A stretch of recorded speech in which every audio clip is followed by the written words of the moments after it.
Hey, what's going on, folks? We have a great show for you today. First, we're going to react to Mark Zuckerberg admitting that Facebook and Meta censored things on behalf of the scientific or political establishment that ended up being true and shouldn't have been censored. Unfortunately, I think a lot of the kind of establishment on that, kind of waffled on a bunch of facts and, asked for a bunch of things to be censored that in retrospect ended up being, more debatable or true. And then we're going to dive into Rochelle Walensky grilled by people like Jim Jordan, Marjorie Taylor Greene, and others over her horrific job as CDC director. Do not carry the virus. Vaccinated people don't get sick. We got that information from clinical trials, but also real-world data.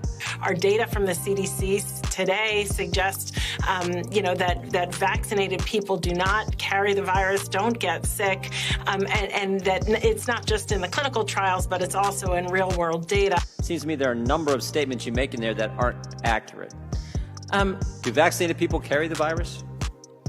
In March of 2021, the vast majority of data demonstrated that the vast majority of people were not getting infected if they were vaccinated. That's not what you said. You didn't say the vast majority of people. And most people won't admit this, but the reason she's so smug is because she can be. She knows Republicans won't do anything. And honestly, she probably knows that the party acting outraged and shocked and playing catch up now was in on it too. And then if you stay tuned towards the end, I have something super interesting and apparently controversial to talk about when it comes to the right-wing versus rainbow battle going on.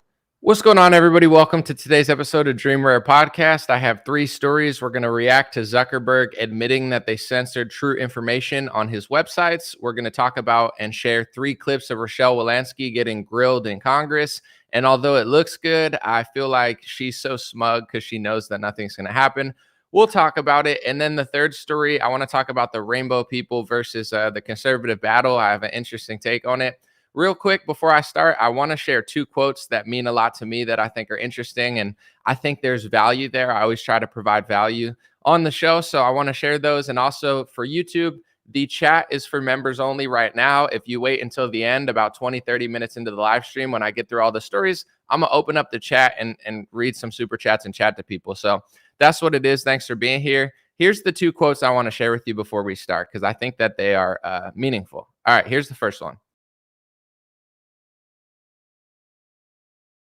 Sorry, I don't know why I didn't play. There it is. It's Dick Gregory. He said, I buy about 1,500 worth of papers every month. It's not that I trust them. I'm looking for the crack in the fabric. I looked for this quote for a month. I forgot how to word it, so I couldn't find it. But he said, I buy 1,500 worth of papers every month. It's not that I trust them. I'm looking for the crack in the fabric. And I feel like it's so short, but it's powerful.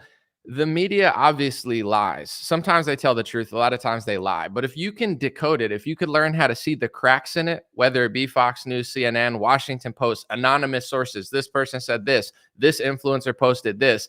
This is what I try to build on the site. Everybody's not always going to agree. Obviously, we're going to have our disagreements as an opinion. But if you can see through the cracks and the tricks of politics and the news organizations, I think it's such a valuable task. It's almost more valuable than just telling people what they want to hear. So I always think about that quote. And I think to myself that Dick Gregory was a real one.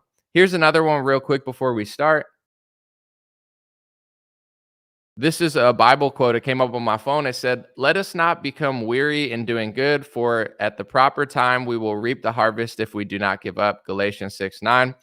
The reason I like this one is because I think a lot of people in politics burn themselves out and they think, well, if I'm doing good, I just get so tired all the time, but that's good. I'm just burning myself out. And this includes me too, where it says, don't get weary in doing good, and basically saying patience. I find that a lot of Twitter, a lot of social media, everybody's just yelling at each other all the time, acting hysterical, thinking, because I'm acting so hysterical, or I'm so angry, or I'm so outraged that this must mean I'm really doing a good job, where it's like, hey, it's all good to be involved, but let's not burn ourselves out and become the problem and, have all these things inside of us that aren't really desirable. So just a few things. Even if you're not Christian, I thought that one was pretty dope for anyone that pays attention to politics. Let's get into the first story. Here's Mark Zuckerberg basically admitting that they censored true information during the pandemic, speaking to, I believe, Lex Friedman on his podcast. Shout out to Lex Friedman. Still not mad at you, my brother, even though you blocked me on Twitter. Maybe one day we'll chat. Probably not at this point. Let's watch. So misinformation, I think, um, has been a really tricky one because there are things that are kind of obviously false, right? That are maybe factual, um, but may not be harmful. So it's like, all right, are you going to censor someone for just being wrong? It's, if there's no kind of harm implication of what they're doing, I think there's a bunch of real kind of issues and challenges there. But then I think that there are other places where it is, just take some of the stuff around COVID earlier on in the pandemic, where there were, real health implications, but there hadn't been time to fully vet a bunch of the scientific assumptions. And, unfortunately, I think a lot of the kind of establishment on that, kind of waffled on a bunch of facts and, asked for a bunch of things to be censored that in retrospect ended up being, more debatable or true. And that stuff is really tough, right? And really undermines trust in that. And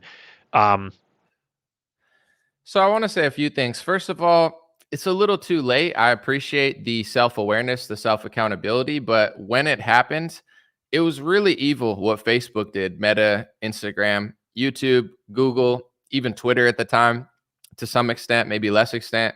So, I just want to kind of go over, without reliving terrible times again, how dark it was what they were doing. It was dark. I mean, Facebook was blocking protests on behalf of states like New Jersey when people were out saying, I don't want to be locked down. They were losing their income. I just heard a story of someone I hadn't seen posted in a while, and they posted and said, hey, during the pandemic, I got back on alcohol. That really hurt my problem. So many people overdosed and died. So many people that had jobs and purpose, when you shut that down, they leaned into their bad habits and really had a bad time. And many aren't alive to tell the story. These are just one of about 100 terrible collateral damages of the lockdown. So, Mark, I appreciate that you at least have the self-awareness to admit this, unlike Rochelle Walensky and others. But you really got to know how much damage you did. So many people died because of this. So many people got hurt. And I don't believe for a second it was random. I understand that probably intelligence communities and the government were pressuring them.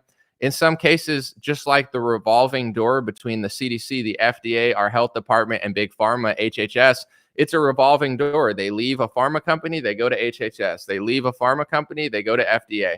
They leave FDA, they go to a pharma company.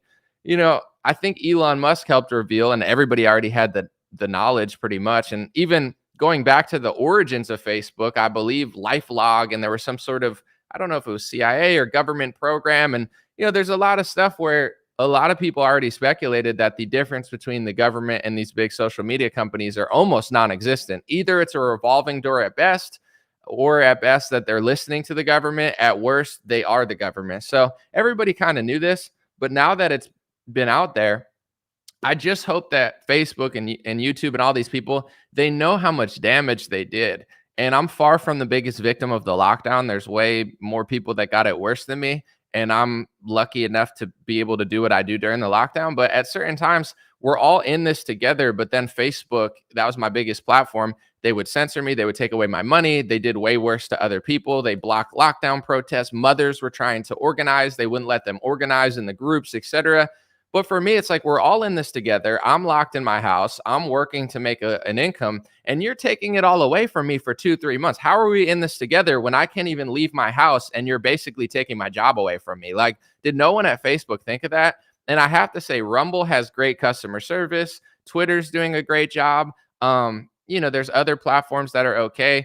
TikTok has terrible customer service. They hate you. Instagram and Facebook have terrible customer service. They hate you. Not that I'm more important than others, because I'm not, but on a business perspective, I have 1.6 million followers. I've made my living on here. I can't even get an answer from them. So imagine if you're just a random person that has like pictures of their family on there. They ban you. Your entire, maybe you have pictures of your daughter, your kids, your entire life. And Facebook won't answer anybody, like, ever. They have terrible customer service, not just for top businesses, but for the user that is giving them their data and their money and their time. It's like Facebook and Instagram. The message I'm getting is, we hate you. We don't care about you. Go somewhere else.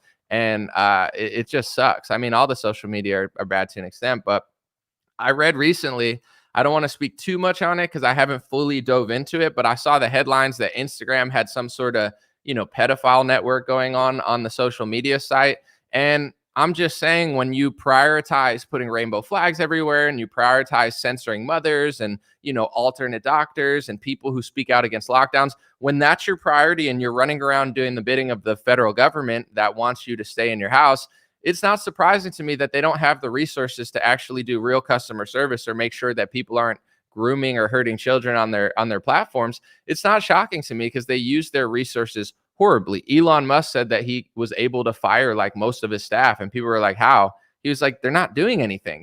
This is like a big activist company. When it comes to the coders and the people doing stuff, they're in the minority. The majority is just running around basically pushing left-wing propaganda, pretending like they're part of some sort of like bipartisan network. So long story short, I like that Mark Zuckerberg's doing jujitsu. I think it's cool, but it's a little too late, my guy. And if you really mean all this stuff, then maybe make a statement saying that you've learned your lesson. You're not going to do it again. You've broken ties with people that told you to do that or whatever. But to me, it's like, I do appreciate that he at least said this, and people like Jack from Twitter are coming out saying they like RFK Jr. And, now all of a sudden there's a change of when the left has gone too far. Everybody knows it. Elon knows it. Jack knows it. Even Mark knows it. Can't say that I trust them anymore. I do like that they at least admitted it, but talk is cheap 2 years after it happened. And if you really mean business, which you probably don't, then fix these issues and make sure they never happen again, because YouTube is still pretty bad. Google is still pretty bad. Instagram and Facebook are still bad. And for me, at least, this is my personal experience, TikTok has been the worst. They banned me, stole the money in my creator fund, $800 that they took from me, and I can't even get an email from them. This is how smug these people are. But let me know what you think about Zuckerberg saying that. It's a step in the right direction, but not really going to do anything, in my opinion. Thanks for admitting it at what we are all already knew. Here's a few clips of Rochelle Walensky, CDC director, speaking to Jim Jordan, Marjorie Taylor Greene, and some guy that I don't know his name. It'll say when he plays, and then I'll say it after for the podcast. Let's just watch it. Here's Jim Jordan grilling Rochelle Walensky. He's great at that, but nothing ever happens. You'd have to say more. Wouldn't claim March 29, 2021, vaccinated people do not carry the virus. Vaccinated people don't get sick. We got that information from clinical trials, but also real-world data. Our data from the CDC today suggests, that vaccinated people do not carry the virus, don't get sick, and that it's not just in the clinical trials, but it's also in real-world data. Seems to me there are a number of statements you make in there that aren't accurate. Do vaccinated people carry the virus? In March of 2021, the vast majority of data demonstrated that the vast majority of people were not getting infected if they were vaccinated. That's not what you said. You didn't say the vast majority of people. You said vaccinated people do not carry the virus. Was that accurate? It was generally accurate. Generally accurate. Why not just be accurate? Why not just tell the American people the truth? Why don't you say to the American people just what you said to me? We're big boys and girls. We pay your salary. The government is supposed to be of the people, by the people, for the people. Why not just tell us the truth? I was speaking... Was 6 weeks later when you said if you were to get infected during post-vaccination, you can't give it to anyone else. Was that accurate? What was the date of that? May 19, 2021. At the time we had the Wuhan strain and then the Alpha strain. That was the Alpha strain that was circulating. That was generally true, yeah. Generally true again? Why not again? Why not tell the American people this is generally true? I couldn't tell you the exact data on the vaccine effectiveness of symptomatic disease and severe disease at the time. What I can tell you is that we generally saw that if you were to get infected after you had been vaccinated, that you were not carrying the virus by transmitting it to somebody else. You could not transmit it to others. But we know that. So, I mean, you could see how smug she is. She's smiling. She's laughing. I don't blame her for being that smug. Obviously, I think she's one of the worst CDC directors ever. Maybe she's just status quo. They're always that bad. She's very annoying. I don't trust her. She doubles down on her lies. She has no shame whatsoever for the mistakes she made because they're not mistakes. She didn't miraculously and I'll play a clip, the third clip, and that'll prove that. These aren't mistakes that she made. The job that she has, although she won't admit it, is to get people to get the vaccine. I mean, she does kind of admit it in the third clip. So it doesn't matter what she says, as long as she's funneling people to the big pharma cash cow, she's doing her job. Here's what I'm going to say that most people aren't going to say. And I don't say this out of pride. I know sometimes it sounds annoying and douchey. I'm self-aware. I get it. Sometimes I annoy myself. But I'm not saying this like, oh, I'm so special and I'm the only one that's going to tell you this. I'm actually embarrassed because my peers and influencers and analysts and journalists, these people that are supposed to be doing what I'm doing, they're just professional Team Red and Trump coattail riders. So they won't say this. So I don't, just letting people know, I don't say this out of pride. Like I'm the only one that knows this. They all know what I know. They just won't say it to you, which is really starting to bother me. I'm like, do these people even care about you? Do they care about our country? Or do they just like selling I'm a patriot shirts and then not being patriots?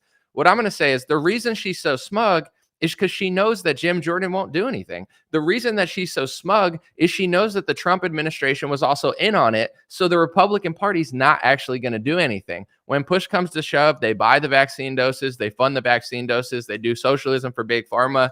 You know, I'm going to play the clip of Marjorie Taylor Greene and tell you that Trump hired Scott Gottlieb, who went to Pfizer right after. So that revolving door between big pharma and the government, it doesn't change under Donald Trump. He doesn't do anything about it. So Rochelle Walensky can laugh because Jim Jordan's just like a professional WWE actor. He speaks so well. For someone who's so well spoken, Jim Jordan, right? Great guy. Where was he during the pandemic? Because I don't remember his leadership. I remember Dr. Shiva. I remember RFK Jr. I remember, even DeSantis at a certain point after a few months. Trump wasn't really saying much. Jim Jordan was nowhere to be found. Where were all these people? Ben Shapiro, 2 years doing nothing. Then he admitted he was wrong. Where was Jim Jordan, the great House Speaker, when all our freedoms were being taken away, when the Republicans were doing UBI COVID checks and giving $18 billion to Big Pharma? Obviously, Big Pharma is going to scam us when you give them all this money and you do socialism in their favor. Obviously, when Trump hires, pharma lobbyists and pharma executives to run HHS and FDA, of course, they're going to use that power against us. But all we could get from Jim Jordan is 2 years later, a stupid little, look at me, I'm so playing catch up and I'm going to save you. And then Rochelle Walensky's laughing in his face because why wouldn't you laugh in his face? It's like, I know you're in on it, Jim Jordan. I know you're a clown. I know your party does nothing. I know at this point, the Republican Party's controlled opposition driving 50 miles an hour towards hell as the Democrats drive 70 miles an hour towards hell, as all the influencers hang out at Mar-a-Lago and tell people they're going in the other direction when they're not. So of course, Rochelle Walensky is smug because she's talking to people who don't actually care. Here's the second clip of Marjorie Taylor Greene talking to Rochelle Walensky. And Marjorie makes some really interesting points that are very bold, and we'll talk about them after I play the clip. This has also been ignored. The amount of miscarriages and stillbirths that increased drastically due to your advice to get vaccinated. Pregnant women again, not people. And then we could go on and on about the tragic stories of myocarditis and many other things. But my question for you today, Dr. Walensky, is now that you're going to be leaving the CDC pretty soon, what job are you going to take? Are you going to be on the board of either Pfizer or Moderna? Because you've done one hell of a job at making sure that they've made a lot of money. And I yield back. Thank you for that question. Maybe first I will comment that CDC is not responsible for the purchase of vaccines, so I can't speak to all of the economics that you spoke to. I do want to talk a minute about the vaccine adverse event reporting system. So that system is intended for any person who has gotten a vaccine, if they have an untoward event after that vaccine, whether or not is related to the vaccine, they report. It is intended to have an over-reporting. All of the not all, most of the vaccines that were being given, I remember we gave 676 million doses of the vaccine. Any adverse event, if you got hit by a truck after you got your vaccine, that was reported to the vaccine adverse event reporting system. We at CDC have a responsibility to comb through every single one of them, to review the medical charts and to see if they are related. It is the case that the vaccine doesn't prevent being hit. Ms. Walensky, I'll reclaim my time. You did nothing about that and continued to push vaccines. That's what the American people care about. We review all of the things that come into the vaccine adverse event reporting system. I'd be happy to have our staff educate your staff on the work. I don't want my staff educated. You should educate the American people about what you've done of 1.5 million reports, because they feel like you've done nothing and continue to say safe and effective. Maybe I will just close by saying I don't have plans after I step down. Thank you. And I mean, I appreciate everything that Marjorie Taylor Greene is saying, but the reason it doesn't mean anything is because everything she just said is also applicable to Daddy Warbucks, Donald Trump, who she'll never say it to. So it's just a theater. Everything she said, are you going to step down and work for a pharmacy company? That's a funny question. That's a great question. That's what Scott Gottlieb did. Donald Trump put Scott Gottlieb at the head of FDA, and he stepped down and went to Pfizer right before the pandemic. So just like she's saying that to Rochelle Walensky, will she ever get on a stage and say it to the Republican Party? She won't. This is why Rochelle Walensky laughs in her face and laughs in Jim Jordan's face. If I ever got on that stage, I would laugh in their face too, because it's a joke. They're just WWE characters. I like Marjorie Taylor Greene. I've met her. Great woman. But Marjorie, God bless you. Will you say that to Trump? He was on, I believe, Newsmax or one of these right-wing platforms in 2023, and Donald Trump still won't talk about vaccine injuries. So just like you want to say it to Rochelle Walensky, who doubles down on her lies, so does Donald Trump. And this is the theme of this show, because I have more stuff to talk about it. What's the point about constantly pointing out all the flaws in the left and how they sell you out if you won't talk about it when your side does it? So I love what she said, but every single thing she said to Rochelle Walensky about vaccine injuries, about not wanting to talk about it, about lying about it, about hiring people or being a person who goes from government to pharma, every one of those things applies to Donald Trump. And just like Rochelle Walensky, he still doesn't care about it and won't admit it. She's laughing in your face because you guys are a joke. Jim Jordan, you guys are a joke. Ha, ha, ha. That's what she says in your face. She knows you won't do anything about it. You guys were in on it. Trump and the Republican Party funded Big Pharma, bought their dose. How many, what did she say, 600 million doses? How many hundreds of millions of those doses were bought by the Trump administration? You didn't pay for it. You did pay for it with your taxpayer money because it was socialism. The whole scheme was socialism, and Republicans were in on it, and they hired pharma shills just like her to run the top parts of government. So whether Trump or Biden's there, the mandates might change, which are important, which is why I voted for Trump. But it's really just like a little show. You'll get that much. They'll both do 99% of the corruption. And then you get to watch Jim Jordan and Marjorie Taylor Greene say a bunch of stuff while Rochelle Walensky laughs in their face because she knows that their party's in on it. And she knows that Jim and Marjorie will never say the same things to Donald Trump, who helped Rochelle and those type of people do everything they needed to do to you. So it's just a big joke. But here's the third one. I'm not really sure who this guy is. I'll read his name after. He has some interesting stuff to bring up also. So let's play the clip. CDC records, however, show that CDC officials sometimes flag social media posts which they deem to be misinformation. My question is, did the CDC work with private companies to influence the censorship of dissent about vaccines? You know, that topic is one that is under litigation in the court, so I will not be speaking to that.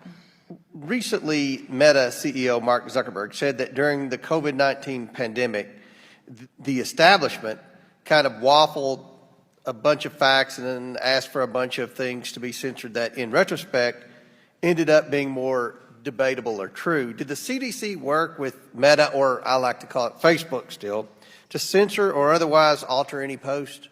Here's what I can tell you.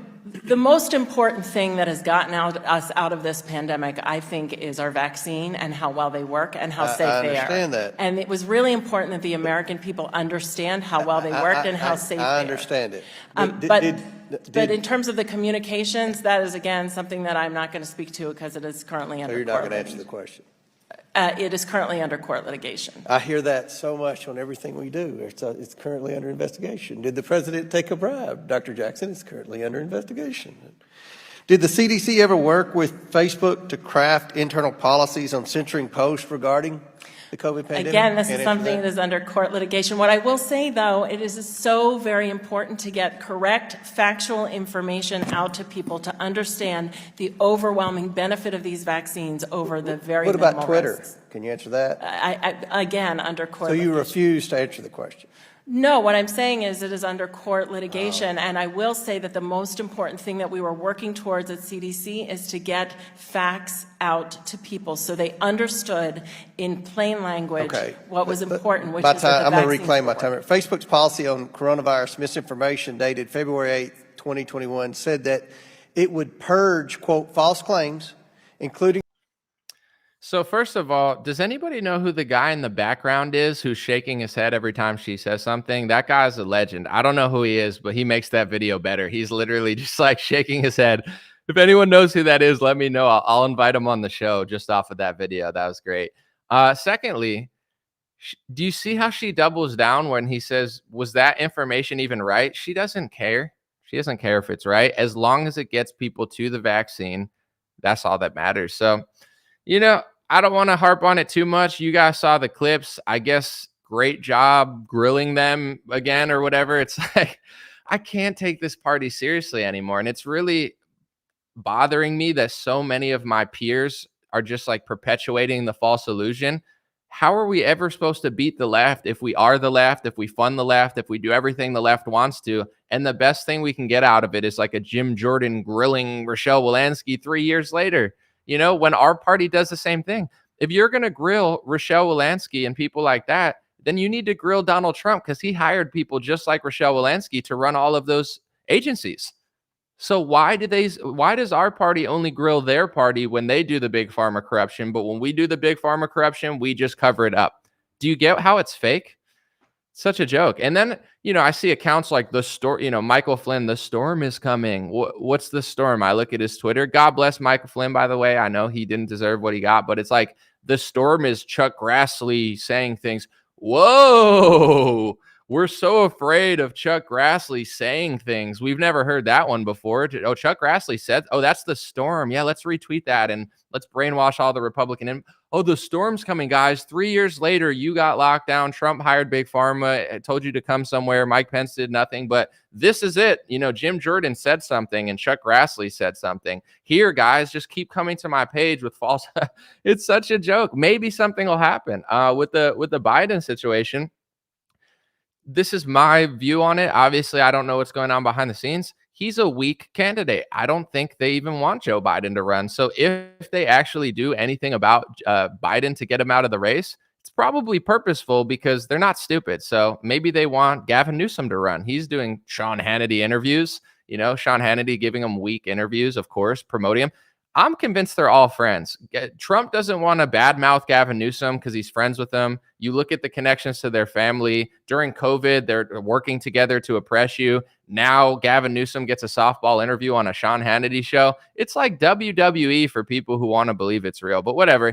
I hope that the Biden thing happens, but I'm not convinced they even want him to run. So if they pull him out and they act like it's a huge win, they probably want Gavin Newsom to run. I think that Joe Biden, the only chance he even possibly has to win re-election is if he goes against Donald Trump, because it's a familiar battle that people are already kind of tired of. So maybe he can snatch a few states off of Trump. But for the most part, if they run Gavin Newsom, in my opinion, he's a way better. I don't like Gavin Newsom. He's a terrible governor. I can't believe people would fall for it. But psychologically, they could be like, oh, all these stuff you're seeing in the Biden administration, it's different. We're going to change it. And then they could trick a bunch of people that they're going to change what they're not. So I don't even believe that this is a big storm. Is Chuck Grassley going to do something?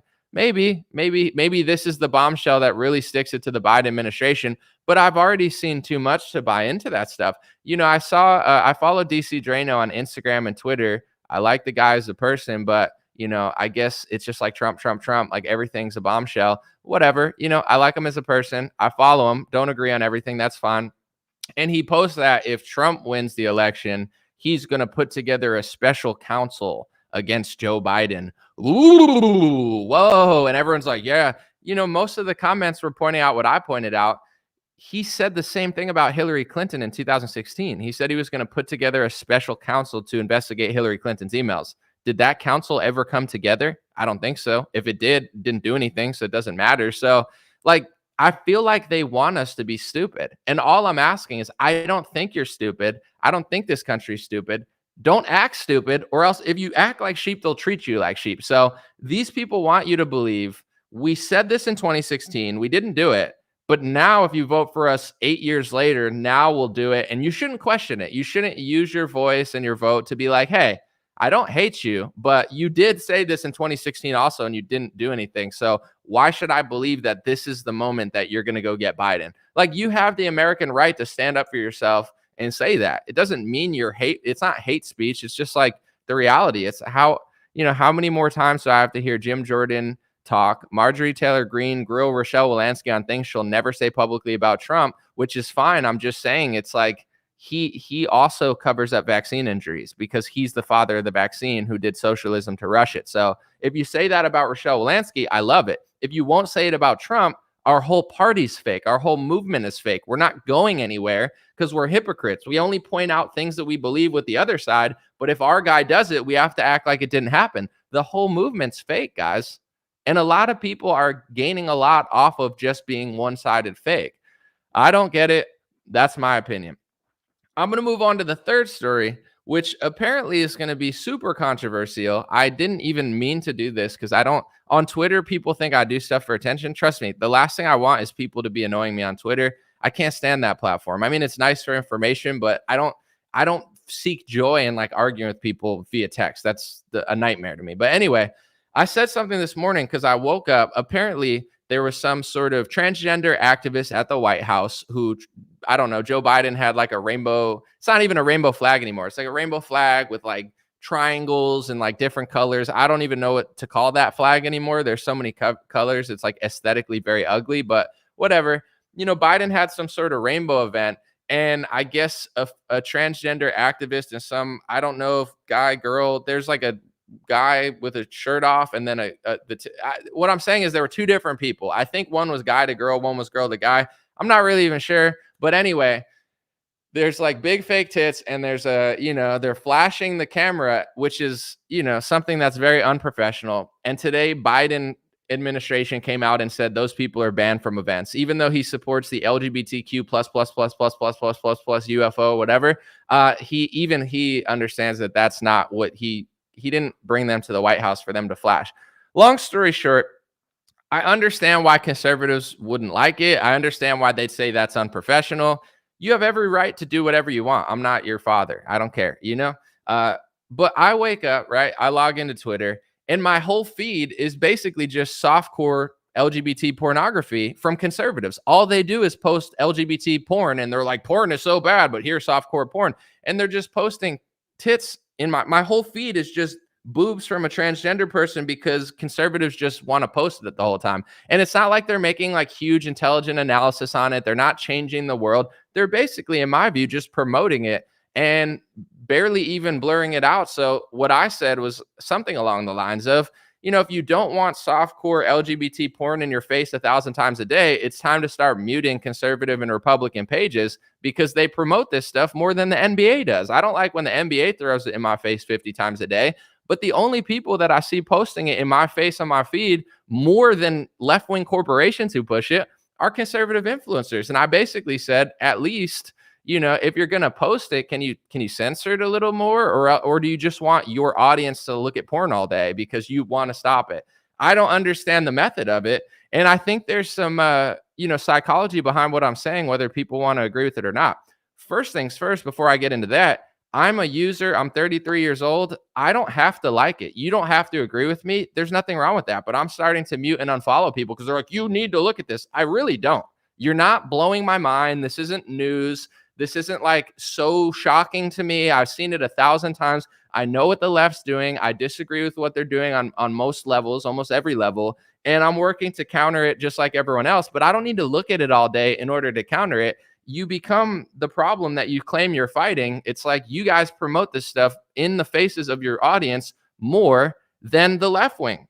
I have right wingers posting porn in my face more than left wingers because they're outraged. And no offense, but a lot of these people are hypocrites anyway. But moving forward, anybody could post it. That's on you. I don't have to like it. I don't have to follow. I don't have to want it in my feed. You're not waking me up. I've known this for years. There's nothing new you're telling me. With that being said, someone had mentioned the school shooter thing. I see this with school shooters. Obviously, it's horrible. It's evil. when you do lockdowns all the time, lockdown, and you're doing school shooter drills, you're actually planting this idea in kids' heads. Like the left wing going insane over school shootings, in my opinion, is sadly inspiring them, because instead of just letting these kids grow up, they're telling them about it 8 times a year. Let's do this. Let's do this. Let's do this. How many school shooters are on pharmacy pills? A lot of them. How many school shooters were inspired by the attempt to stop them by promoting them all the time? Even when you're protecting people against them, you're planting that idea in kids' heads and you're promoting it too much. So if you don't want people to see this stuff all the time, I understand it, but you really have to be effective in what you do. I think that, What is a Woman was a brilliant documentary. I'm not saying everyone talking about it is bad.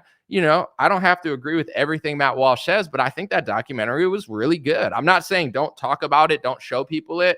I think it was very well done.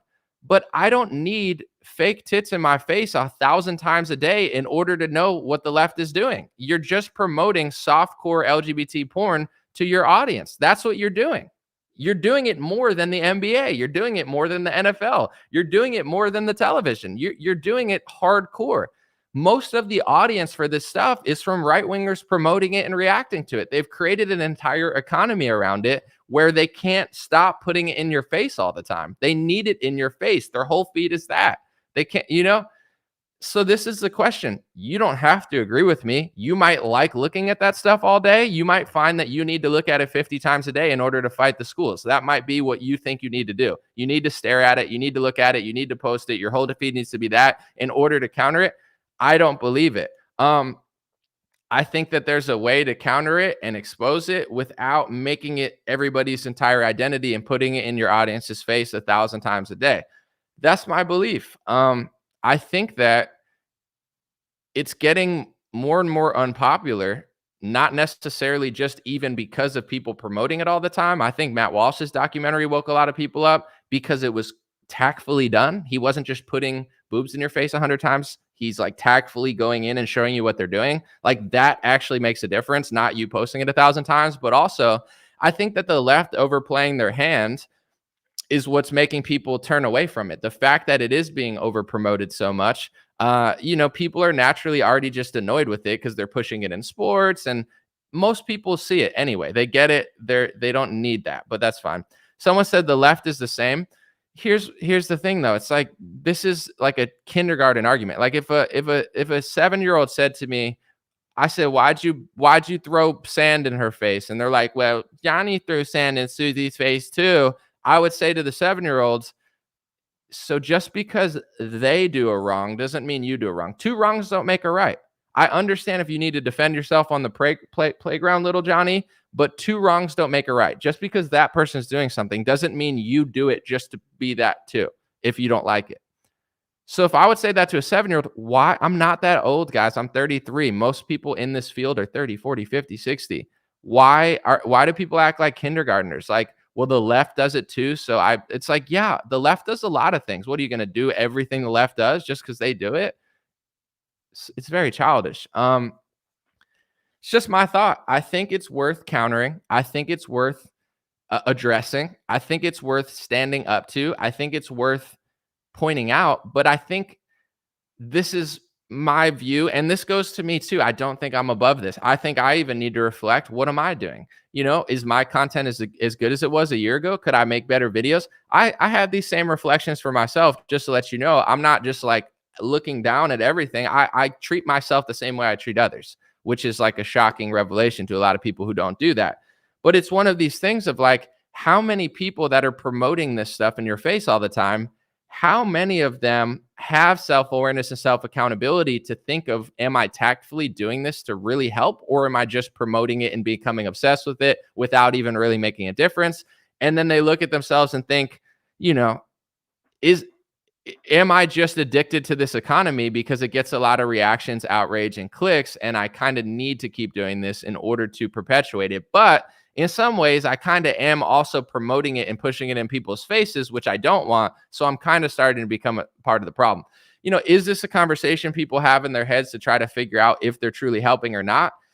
my personal view on things is there's a lot of great people in this world, but if you look at a lot of the most hardcore left-wing activists and right-wing activists who are like outraged and angry and they act hysterical all the time, you could find that if you took away their politics, they're really like the same person, and they're attracting themselves on Twitter because the same psycho left-winger who has no self-accountability, no self-awareness, double standards, hypocrite, doesn't think about anything, is the same person they're fighting with on the right wing. And both of them think that they're right just because they think they're on the right side of the social equation. But they both have no self-awareness, no self-accountability. They're both hypocrites. They both have double standards. They both have zero, like, self alerts to be like, yeah, maybe I do need to rethink this, or maybe I do need to take a step back to take 2 steps forward. So I find that just because you're left wing, it doesn't make you a good person. And that's what the left doesn't understand. They think they're so good. All these left wingers, well, I put a rainbow flag on my head, I must be a good person. If I don't like Trump, I must be a good person. If I hate, DeSantis, I must be a good person. And that same energy's on the right. They're like, well, if I'm fighting the LGBT, I must be a good person. Not really. It doesn't mean you're making good content or you're a good person. It doesn't mean you're helping. And I'm not saying I have all the answers. It's just worth thinking about. And I don't really see that. So when I wake up and I just see 50,000 posts about basically softcore LGBT porn in my face with no tact, with no really strategy, and this is what my feed is every morning. My feed every morning from following right wingers is just gay propaganda. They post more gay propaganda than they post things that they love or art that they like. There's a lot of things I could do better too, but it's like I make music. I don't just react to demonic music. Oh, Sam Smith is a demon, or he's posting the devil. Yeah, but I've also made 5 songs countering that. I have tens of millions of streams on that. I've done shows. I'm not saying I'm so special. It's just like I don't just complain about the music I hate. I make music I love. I promote music I love. I listen to music I love. I don't even listen to lyrics that I don't connect with anymore. I've cleaned out. This is my thought process in the whole thing. I believe in manifestation and putting your mind to something. And any great athlete or any great champion will tell you it's not just simply the genetics and the physical elements to what made them get to that level. It's their mindset. Look at someone like Michael Jordan. He's not physically the most talented person in the NBA. Obviously, he's a freak athlete, but LeBron is built better to be better than Jordan. But Jordan's mindset was on another level, so that made him an even better champion. No offense to LeBron, but it's just true. Jordan was like a psycho when it came to winning and when it came to wanting to get better. So the mindset is everything. If you believe you can do it, you can do it. And there's a difference between ego and self-confidence. Self-esteem and ego are different. Ego is like fake love because you hate yourself and you're just trying to prop yourself up. Self-esteem is the true belief in yourself. And if you don't love yourself, like real love, not ego, if you don't have belief in yourself, self-esteem, not ego, you can't love others. It all starts internally. If you don't love yourself, it's hard to give true love to others. If you don't believe in yourself, it's hard to believe in others. I found myself in this predicament a lot of times because I have so much self-belief, I believe in a lot of people. I see the best in them. And sometimes people don't see the best in themselves and they end up resenting you because you believe so much in them. You're trying to elevate them to the highest level because you're like, you could do that. You're not, I see the best in you. I see the talent in you. But when people don't see it in themselves, they'll end up hating you for seeing it in them because they feel offense to it instead of being inspired.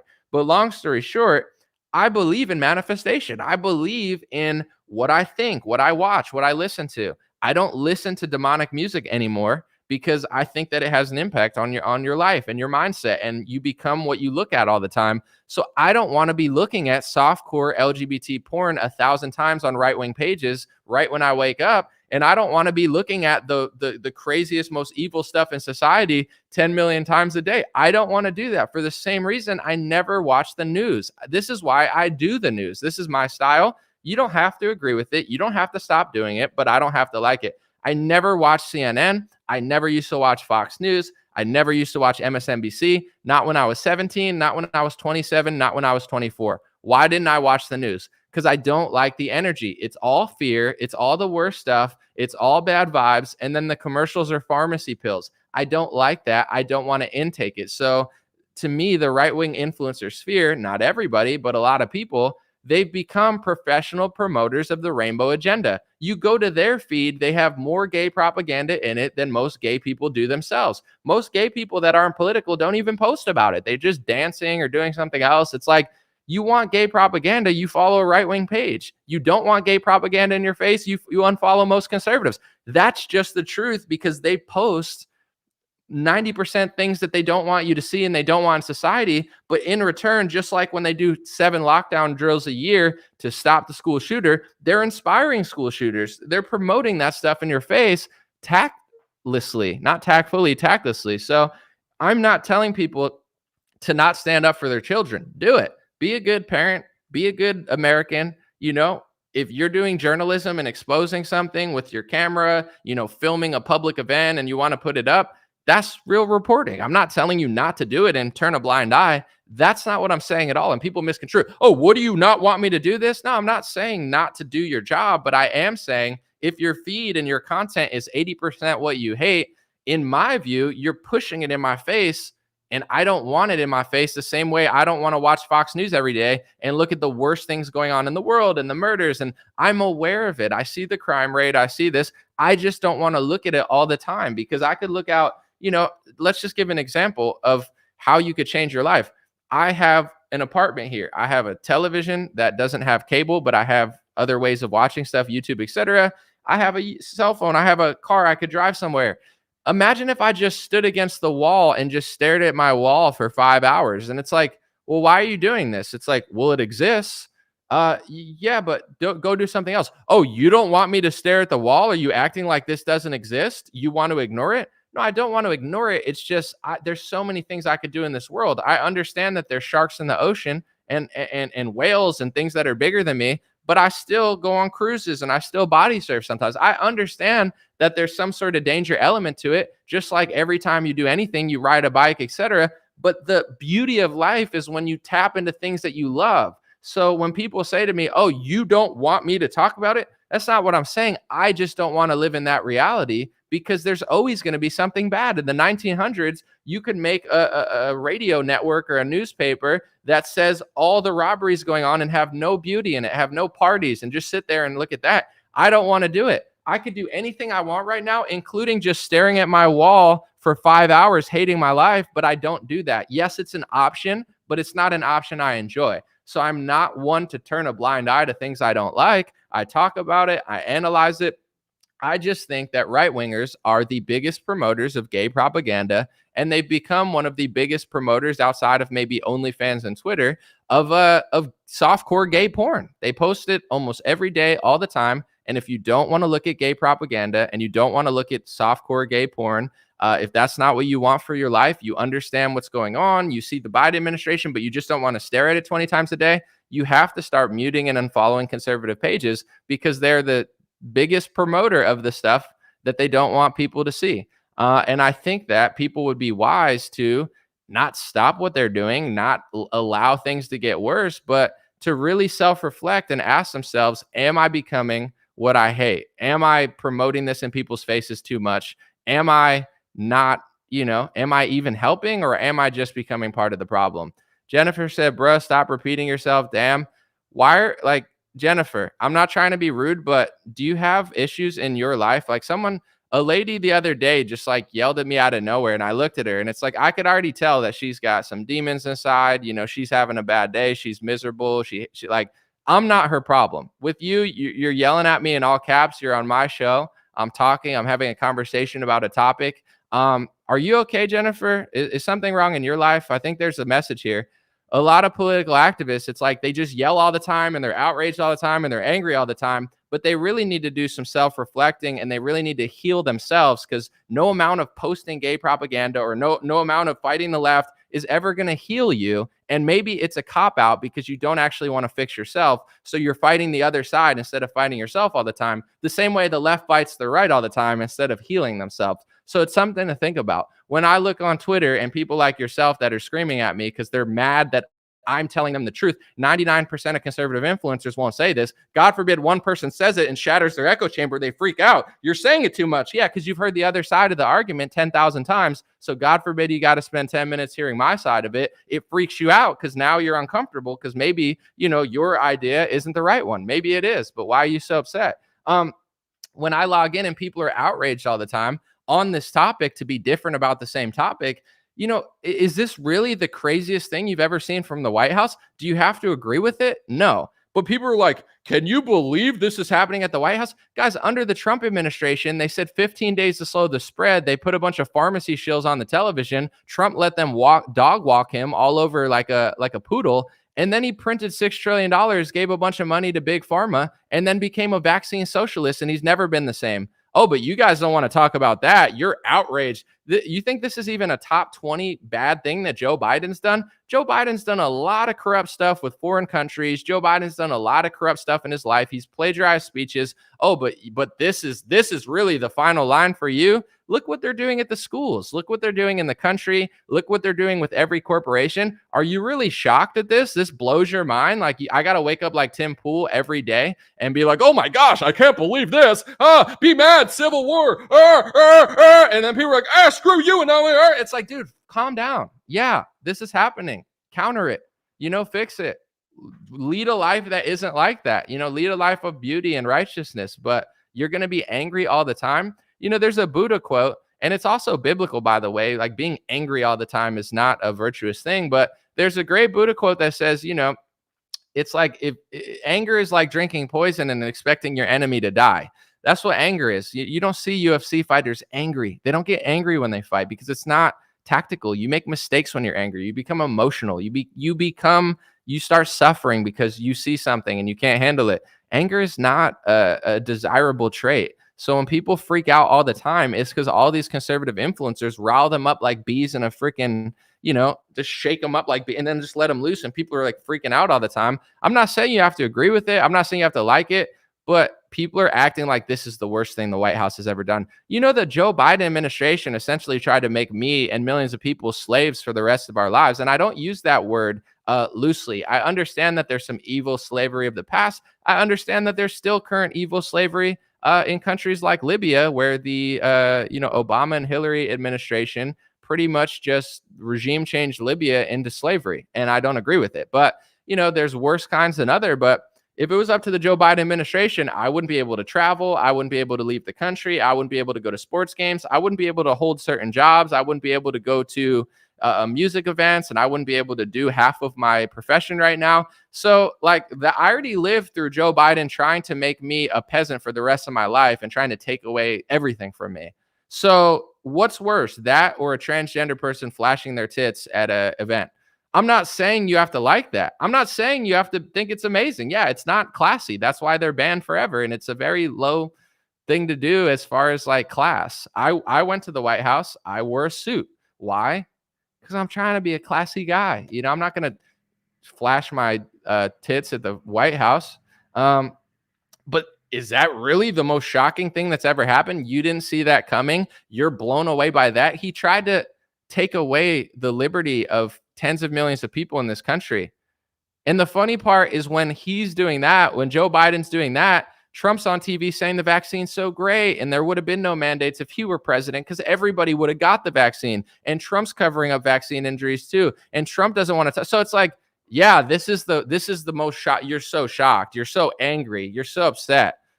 Give me a break. It's so fake. I'm not saying you have to like it, but I feel like and I'm going to open up the chat now to everybody, read some super chats, etc. on YouTube.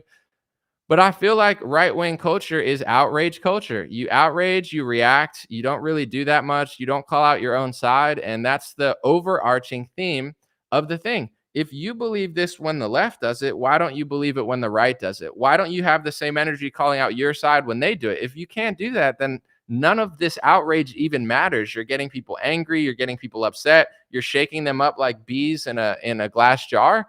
And then when your people get in office, they do 9 out of the 10 same things, and you won't even address it because you don't want to lose your like social clout within the Republican Party and the Trump movement. So you just kind of let it go by the wayside. So, what's the point of being outraged and upset by all this if you can't even call it out when your own side does it?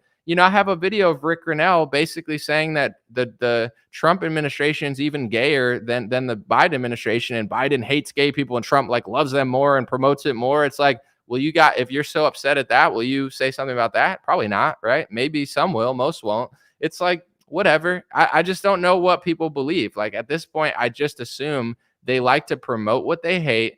They don't have their own identity and culture out of just like coattail riding Trump and whatever's trendy.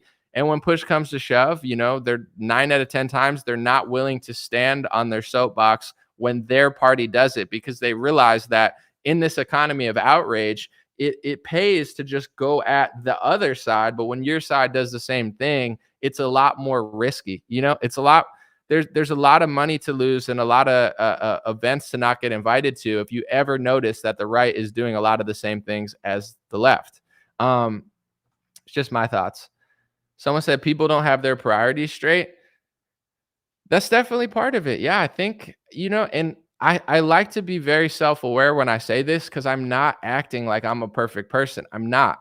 But everything I've ever accomplished in my life or in anything I've done is because I go hard on myself, and I'm not a hypocrite. I treat myself the same way I treat others. So when I'm making content, I'm trying to be thoughtful. I don't always execute on it, but this is a thought I have. So I'd like to share it with others so people could think about it too. But long story short, I feel like people don't have their priorities straight. And a lot of people, they're not looking to fix themselves. They just lash all of their inner demons out on the other side. And that's their life. They don't, it's like they can just hate on the left, but they might not be good people. They might not be living that life. And that's okay to some extent. Everybody isn't perfect, but if you don't actually live that life, if you're not really that person, if you're making massive mistakes in your own life all the time and you're not who you say you are, I'm not mad at you. I'm just saying have a little bit of thoughtfulness and compassion for yourself. You know what I'm saying? For the other side, you don't have to agree with what they do, but just be self-aware enough to know that you're also doing stuff. And it's like, I don't want to become a problem I hate. It's like you're lashing out all the time. You're angry. And then it's like, okay, what did you accomplish? What are you doing? Like, you want to stop that, but you keep promoting it. I don't know. I find it very, I find it like it's just an outrage culture. You have broken people on the left yelling at broken people on the right, and they're just screaming at each other and they're mad all the time. And the reason they're so mad is because they don't want to fix themselves. They don't want to heal themselves. They don't want to practice what they preach. They don't want to have the same standards for this as they do with that. And they just want to fight all the time. That's all they want to do because it provides an economy and a social kind of group, And the second that the echo chamber is shattered in some sort of way, you start to realize people don't actually want to say what they say. I'll use Marjorie for an example. I like Marjorie. I really do. She said all that stuff about Rochelle Walensky. It's amazing. She's right. Rochelle Walensky won't talk about vaccine injuries. Rochelle Walensky lied. Rochelle Walensky's covering it up. Rochelle Walensky has no shame. She still promotes the product. That's all she cares about. I love that. Thank you, Marjorie. But Donald Trump also does all those things. He also covers up vaccine injuries. He won't tell the truth about it. He oversells the vaccine, and he shamelessly still does it, even though everybody in his base knows it's not true. So are you willing to say the exact same thing on your Twitter or in a speech to Donald Trump? You're not. She's not willing to do that because she doesn't want to lose her spot in the Trump administration. So why should I believe that how much do you really believe those things if you're not even willing to say it to your own side? And as a voter and a registered Republican, why should I believe that we're ever going to accomplish anything if we do the same things as the left and we only want to get outraged when the left does it? This is what I'm trying to say about the rainbow stuff too. I'm not mad at what you have to do. Do what you have to do. If you want to report it, report it. I don't have to look at it all the time, and that's fine. We can agree to disagree, but I just feel like the whole movement's fake. People don't actually believe what they say. They believe what they say so as long as they can only point to the other side when they're doing it. If you could point out that our side's doing the same exact stuff, all of a sudden 9 out of 10 influencers or congressmen, they don't want to talk about it. The only one that really brought up what was going on in March was Thomas Massie. He was like the only one. And that's why he has a lot of clout right now. Because out of everybody, when Trump was doing a lot of socialist communist stuff, albeit you could say he got tricked or fooled or he had to or whatever you want to say, I don't care. But the truth is the truth. And Thomas Massie came out and he spoke the truth, especially about voting, how they were voting on it. And Trump tried to kick him out of the Republican Party. So this is the message that Marjorie Taylor Greene has received and DC Drano has received and anybody near Trump has received. They know what I'm about to say. You don't question Trump. You just blame the left. That's what you have to do if you want to be around him. If you have an ounce of respect or accountability for your country and the truth, like Thomas Massie did, you're willing to say it not just when the Biden administration's there, but when Trump's there. You're like, this is a huge mistake. We can't do this. If everybody's going to work for, all these people who work in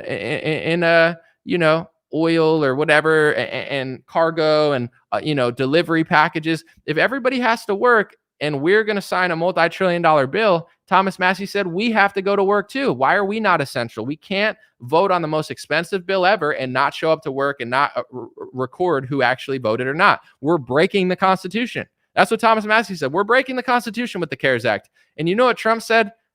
You're a third-rate grandstanding Republican, and he tried to kick Thomas Massie out of the party and get him to lose. Luckily, Thomas Massie didn't lose the election, but Trump tried to kick him out of the party. Everyone knows this now. You can't be honest if you want to be in the Trump movement. You have to be a hypocrite. You have to have double standards. You have to just blame the left and Biden. And when the truth is the same about our team, you have to play stupid. You have to play fake, or the Mar-a-Lago steak gravy train ends. And they all know that. So it's like, you hear how well-spoken Marjorie is about it. I love it. God bless her. But every single thing she said in that video also applies to Donald Trump. Every single thing. So why won't she say it to him? Because nothing matters. It's like, well, when Rochelle Walensky does it, that's corruption. When Donald Trump does it, you can't say the truth to him. He'll destroy your political career. That's how I feel. I'm too young to understand America. Can you name one thing I'm wrong about, Dana? Because I bet you spent 30 years getting tricked by Republicans. I bet you understood America when George Bush was like, oh, we need to sign the Patriot Act to fight the Muslims. And you're probably like, hoorah. And then the Patriot Act was actually to spy on you. And now you're getting persecuted by it because you got tricked. I bet you got tricked by every Republican. I bet you voted for Mitt Romney thinking he was so different from Barack Obama. I knew since the time that I was 18 years old that they were both puppets, and I bet you didn't. So, yeah, I bet you're so wise and so old. What do you have to add to the conversation? What part about what I said bothered you? The part that I'm shattering the illusion that you haven't seen for 30 years, which is why the country is in the direction it is. And you know what? This is the thing, too. It's like 30 years of getting lied to by both parties, 30 years of corruption, 30 years of slippery slope. And now all of a sudden, everybody's so mad. Well, why don't you be mad at yourself because you allowed it to happen for 30 years? It's so easy to just get mad at the left and mad at the left. You allowed the slippery slope to get here. And just like Donald Trump, you take no accountability for it. The Republican Party is the party of no accountability, but they stand on stage and say they have accountability. Pull yourself up by your bootstraps, except for us. We're the victim. We're the victim of the left. We're the victim of Democrats. We're the victim of the election. We're the victim of the Justice Department we didn't fix. We hired the swamp. We hired the lobbyists. We hired the phonies. We hired Mitch McConnell's wife. But it's not our fault for betraying you. Anyone who questions us is betraying you. How dare Ron DeSantis run against Donald Trump with an actual plan? He's unloyal for challenging Trump. He should be more like Marjorie Taylor Greene and just say nothing. That's what they want you to be. They want you to call out Rochelle Walensky and not our own party. So the second that you call out our party, you're a bad person. It's like, I don't feel like a victim. I don't know. It's like, I don't feel like oh, it's just the left. No, you didn't do anything wrong over the last 30, 40 years. It was just the left. That's all it was. It was just the left, right? This is why this content is so engaging to a lot of people. And I'm not going to just blame boomers because there's Zoomers, Gen Z also. But this right-wing outrage culture is so addicting to people because it tells them that they're the victim and it's not their fault. It's like, it's just the left. The left has gone too crazy, It's the left and all these rhinos and Republicans and sellouts that just sold you out in 2020.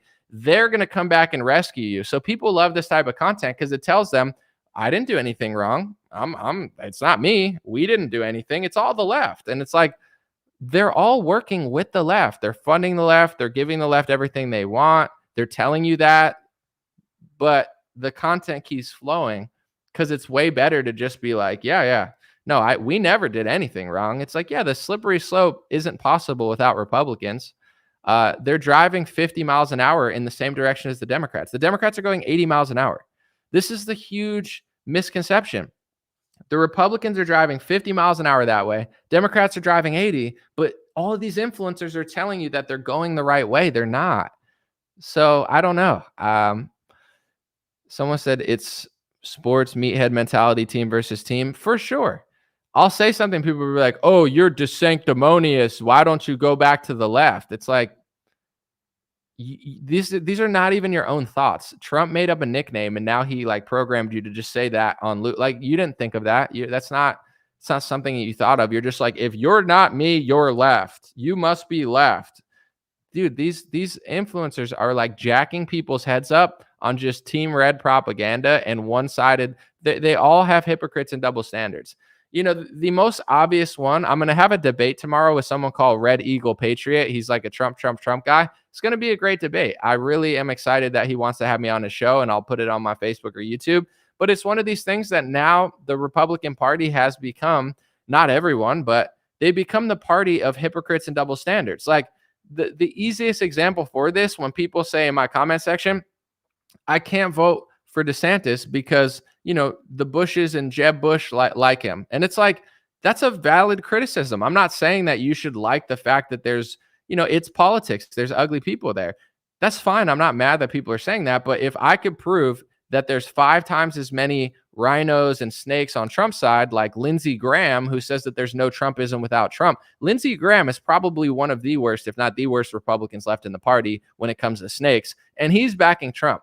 So does your logic, do you believe what you say, or do you have double standards? Do you believe that that's too much for your support now? It's not, right? So you never believe that in the first place. Just like the left has double standards for Trump, or double standards for conservatives, or double standards for Christians or white people or whatever. The right also has double standards. They become total hypocrites, fools, phonies, liars, opportunists. They don't even believe what they say. If you say, he's surrounded by swampers, he hired swampers, I don't trust him, I'm not voting, then I believe you. But if you're like, this is the final straw, I can name 5 people just as bad or worse than Jeb Bush that Trump not only has near him, but hired and put in high-level positions. But that doesn't ruin your vote for him, only that side. People are so fake now. And that's the issue. It's like, when I call it out, people are bothered. They're like, well, I want to keep doing this. I'm sure you do. I just don't want to look at it all day. That's my right. I just got kicked off my own show. I apologize. But let me see. Someone said, I agree with what you're saying about MTG and Jim Jordan, but what are we supposed to do about it? What's the solution? I'm trying to be as nice as I can, because I think Jim Jordan and Marjorie are nice people. But you just have to have a spine and just let them know that you know that they're doing it. You have to understand, when these people do it, they get a lot of money, they get a lot of influence, they speak at events, and everybody treats them like they're Paul McCartney. So they have no motivation to stop deceiving you. All of them. So it's an easy fix. You just have to speak the truth. You just have to stand up for what you believe in. You just have to let them know. You know, if their pages are filled with, hey, great job, but our party did the same exact stuff as Rochelle Walensky, and you won't even admit it. So how is this going to work when you only call out the one side but not ours? If everybody did that in unison, things would change overnight, but they don't, because people have double standards in the Republican Party. If DeSantis does this, his days are over. If Marjorie Taylor Greene does this, her days are over. If McCarthy does this, his days are over. If Donald Trump does this, it's a secret plan to expose his enemies by working with his enemies. And if you don't believe that, you're a traitor. So the Republican has the base caught in a mind spiral. I call it a goofy loop. Trump is like a cartoon character, and he's got people on a goofy loop. I'm not saying a lot of things he isn't saying is true, but people are stuck in a loop, and when you try to break the loop, they freak out, because Trump's like programmed them with the same 6 phrases on loop for like the last 300 days. So, it's an easy fix. Like, what can we do about it? Just say what I'm saying. If every influencer said what I'm saying, it would end tomorrow. But the problem is, they've turned into the rhinos. They've turned into the snakes. They've turned into the opportunists. They've turned into people behind closed doors. They know what I'm saying is true. They all know this, guys. They're not stupid. You think that they just don't know? They know. They don't care, because there's more money, there's more social influence, and they understand that they will be excommunicated from the Trump administration if they ever speak the truth about it. Trump is very petty and childish. He wants loyalty when he doesn't give any. If Trump shamelessly lies as hard as Rochelle Walensky, his idea of loyalty is he's going to turn on you, but if you tell the truth about it, then you're the bad guy, not him for echoing exactly what Rochelle Walensky's doing. So all the people around him have already decided they want money, they want to sell Trump merchandise, they want donations, and they want Mar-a-Lago steaks and a chance in the Trump White House or to hang out with Trump at Christmas parties. That's what they want.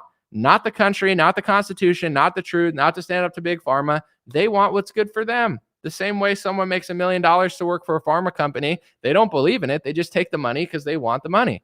They're sellouts, or at least just like, they've told themselves that what they're doing is righteous because they're not the left or whatever they have to lie to themselves to become part of the problem. But how is that any different from a Republican who does the same thing? And they all started their career calling out the Republicans that did that. They said, this is why we're in office, to not be sellouts and to not close our mouths and to not be, have double standards. And it's like, and now they have all of those things because they don't want to lose their position. So the solution is actually so easy. It's just, you actually have to say something, you act like, when I look at something and I see, for example, I like them, but on Instagram, DC Drano, right? It's just always just stuff. And I see that he posts, man, if Trump gets back into office, then, he's going to do this. And most of the comments are starting to now ratio him and be like, I don't believe this, dude. We've been promised this for 8 years and there's no signs of it. Or I said, and got one of the top comments, Trump also said he was going to do that in 2016. He said he was going to get a special prosecutor for the Hillary emails. What happened with that? Why should I believe that he's going to? And the more people who say that sort of stuff, now they start to realize, oh, the base is actually waking up. The base is pushing us to be better. And that's the solution. It's like once Trump realizes that he has to be better, then it'll get better. And this is what I've been talking about for the last 2 years. When people, I had, quite frankly, on the show, super nice guy, but he says no one should run in the Republican primary. It should just be Trump. That would be, statistically, that would be better for everyone. And it's like, you think Trump shouldn't be challenged at all? These people are almost guaranteeing that you're going to get betrayed. I know, quite frankly, doesn't think he's doing that. I know he's a good guy. I like him. But that type of mindset is guaranteeing that the Republicans scam you again. If you listen to me and everybody says, hey, we might vote for you. Hey, we like you, but we need to make sure, Donald Trump and DeSantis and all of you, we need to make sure you're not going to sell out to Big Pharma again because you did the first time. We need to make sure you're not going to hire the swamp again because you did the first time. We need you to stop lying about the vaccine because everybody knows you're lying and they just make excuses for it. And it's embarrassing for the leader of a movement to be so fake. If every influencer said that in unison, Donald Trump would have two options. He'd have to change and start being more honest and righteous, or he would fall out of the spotlight and somebody more righteous would take over. But if you say, let's not question him, let's not challenge him, let's only call out Rochelle Walensky, let's not talk about him, let's make excuses for him, let's post psychotic religious fanboy stuff of him every day, and anybody who challenges him in the primary with actual policy that's better and further right than Trump, or at least more on point, he's a traitor. He's the rhino, not the guy who hired rhinos, just him. We have double standards now. No one should even run against him. How dare that? These people are guaranteeing that you get deceived again. I don't care if it's Drano or, quite frankly, or David Harris. And I think all of them are good people. I don't think any of them mean bad. I like them all. But their mindset of let's not talk about it, let's not challenge them, let's not call out the truth, let's only call out the corruption on one side and have double standards. They're guaranteeing that the Republican Party scams you again. They're guaranteeing it. It's like they're allowing it to happen and being like, please do it again. We promise you if you do it again, we're not going to talk about it. We're never going to mention it. Why? How could you believe that and not say it? Because they don't want to lose their relationship with either the social movement that they've created or the fact that, the whole Trump apparatus will go just as hard at you at the media if you ever point out both of those. It's like, I'm not somebody here saying don't say anything about DeSantis. Say anything about DeSantis if it's true. Call out the donor money, call out the fact that he's flying to foreign countries to sign laws. But if you say that and won't admit that Trump signed a similar law in America when he was in office through executive order, then what is this? This is a game of let's believe in everything when it's everyone else besides Trump. When it's Trump, we don't believe in it. We make excuses for it. We make up theory. It's it's such a fake movement.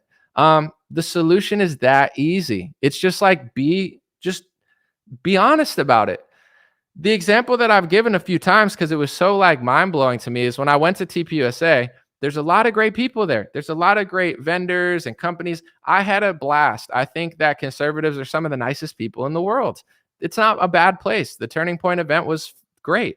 But the speakers are a bunch of phonies. I mean, there's some real ones, there's some good ones, but like Tim Scott, or not Tim Scott, what's his name? Rick Scott, and like Ted Cruz, like people are treating these people like they're like Paul McCartney. So what's the solution? Well, if you constantly just like cheer like fanboys for what they do, they're never going to stop. All of these people should have been challenged to some extent. We could have cheered a little bit and been respectful, but after what they did to us in 2020, these people are getting roaring applauses. How are we ever going to fix the problem when the problem is incentivized? It's a simple, easy, obvious fix that people don't want to address because they just want to act like it's just the other side. But that's what got us into this mess in the first place. It's like Obama and Romney weren't any different. McCain and Obama weren't any different. Bush and Gore were both bad options. It's like this game of like, well, I can't say anything because I want to go at it's like it's not going anywhere. But the stuff that I see actually making a difference is when people actually do something. It's like if you're just voting for Trump or Romney or whoever, and that's your idea of changing the country, like I'm going to vote for the Republican. Sure, that'll get some judges, like if you vote for Trump over Hillary, that got you some judges, right? Some federal judges, some Supreme Court judges. 2 out of 3 of them are not actual conservatives, and they rule in favor with liberal lockdowns and vaccine mandates, but whatever. I guess that's just what we get with Republicans. We get slightly better judges. But when it comes to like the country changing the culture, it's all of us, right? It's not just like one guy is going to do. He's not going to do that much. It seems like culturally people have had more wins during Biden's administration than Trump. It's not because Biden is good. It's just because with Trump, nobody does anything because they're like, oh, he's going to do it for me. He's my hero. Oh my gosh, my pants are wet because I just peed myself thinking about the storm coming. When Biden's in office, people are like, okay, this is not good.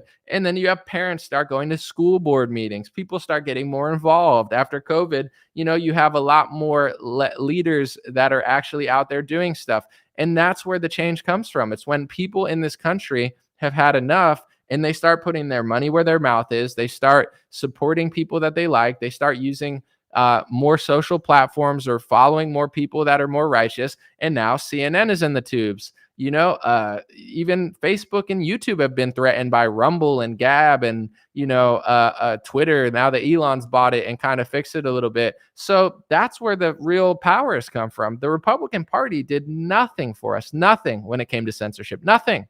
They're useless. They did nothing. Rumble, Gab, Twitter, Elon have done more. I mean, I could say Getter and True Social, but I think that that was a very stupid rollout. Like Jason Miller came out with Getter and it's like, look, this is the Trump platform. Everyone gets on. And then Trump comes out like 8 months later and it's like, no, this is the real Trump platform. That was the sloppiest rollout ever, but even they're helping a little bit. You get what I'm saying? The real change comes when people actually do something. Like it's almost better to have a Republican that people don't like, not because they're like, I want people to trust them, but if you know that Ron DeSantis isn't going to save your whole world and, but you think Donald Trump is going to save your whole world and you can't criticize Donald Trump, but you could criticize Ron DeSantis. You can't call out the donors on Trump, but you call out the donors on DeSantis. He hangs out with 5 rhinos and that's why I can't vote because I'm Tim Pool. But no, this guy, did the same thing, but I don't want to talk about that. Tim's like, oh, he shared an AI image, so I can't vote for him anymore. I agree that shouldn't be tolerated, but Trump and Trump Jr. also did that like a month ago, shared an AI fake image. Some of them that were unbelievable, some of them that were believable, but Tim doesn't talk about that, but it only matters when they do it, but not them. And I'm not saying 2 wrongs make a right. It's just like, you're a phony. That's not really the passing point of why you can't do it. You like that one more than that one, and you get more angry when that one does it than that one. Both are fake. Both are wrong. Both shouldn't be tolerated. 2 wrongs don't make a right. But I know that you don't actually believe that because the proof is in the pudding. So it's that sort of stuff. It's like, if your leader inspires you to do stuff and be a part of the change, that's amazing. But, how many people are inspired to do that? And how many are inspired to just be like, that's it. It's like More has been done in the last year or two by actual people, by mothers, by boycotts, by shifting your money, putting your money in places that you actually believe, supporting people that go against the media helps probably more than donating to the Republican Party. I'm not saying I don't donate to these people, but somebody has to. So I'm not telling people not to do it because someone has to do it, I think. But you get what I'm saying? Like the challenge of the power, who people listen to, podcasts, that has shifted culture more than 2016 to 2020 Republicans. But someone said, who could have imagined Facebook doing that? Let's see. It would be huge if the Donald that came out and admitted he really messed up with COVID. He doesn't have to, though. This is the thing. I don't blame him. He doesn't have to. He knows that his base is so foolish and so weak and so subservient to him. He knows that he's an idol in these people's world. He knows that he has influencers and politicians by the nuts, and he'll ruin their life if they ever challenge him. So Trump doesn't have to. His base isn't strong enough for him to have to come out. This isn't a real movement. And I'm not saying this to put people down. I'm trying to challenge people. If we had a real movement of truth tellers and patriots and people who like the country, then yeah, Trump would have to come out and say that he made a huge mistake, because the mistakes he made were some of the biggest mistakes in modern history that imploded everything good that he did. So yeah, of course he should come out, but he doesn't have to. He knows that he could literally crap in his hand, throw it in the face of his favorite influencers, and they would say that it's chocolate or that it's some sort of secret code. He has people by the nuts. This is not a movement of people who believe in what they say. This has become a movement and people who worship him over things that they actually believe. So it's not his fault. Trump does not have to come out and say anything. Why should he? 19 out of 20 influencers would literally lick the dirt off his shoes before they stood up to him. Literally, if you gave him two options, will you say the same thing you say to Rochelle Walensky and the same thing that you say about the left with the vaccine? Will you say the same thing to Trump if it applies to Trump too? Will you tell him to his face that he's lying because you know he's lying? No. Would you rather lick dirt off his boot so you can keep eating Mar-a-Lago steaks? Yeah. Can I do that one? Because I don't want to lose my spot in the team. This is where it's gotten. So should he? Sure. He doesn't have to, though. This isn't a movement of principles. This is not a movement of America firsters. This is a movement of people that will do anything to get a position in politics. They're the new rhinos. They're the new politicians. They'll do anything. This is what politics is. They're not different. Yeah, they'll sell Trump merch and put on a Trump hat, but they're the same type of sellout. They'll do anything besides tell the truth about it. So yeah, he should. He should say something, but he doesn't have to. And it's not his fault.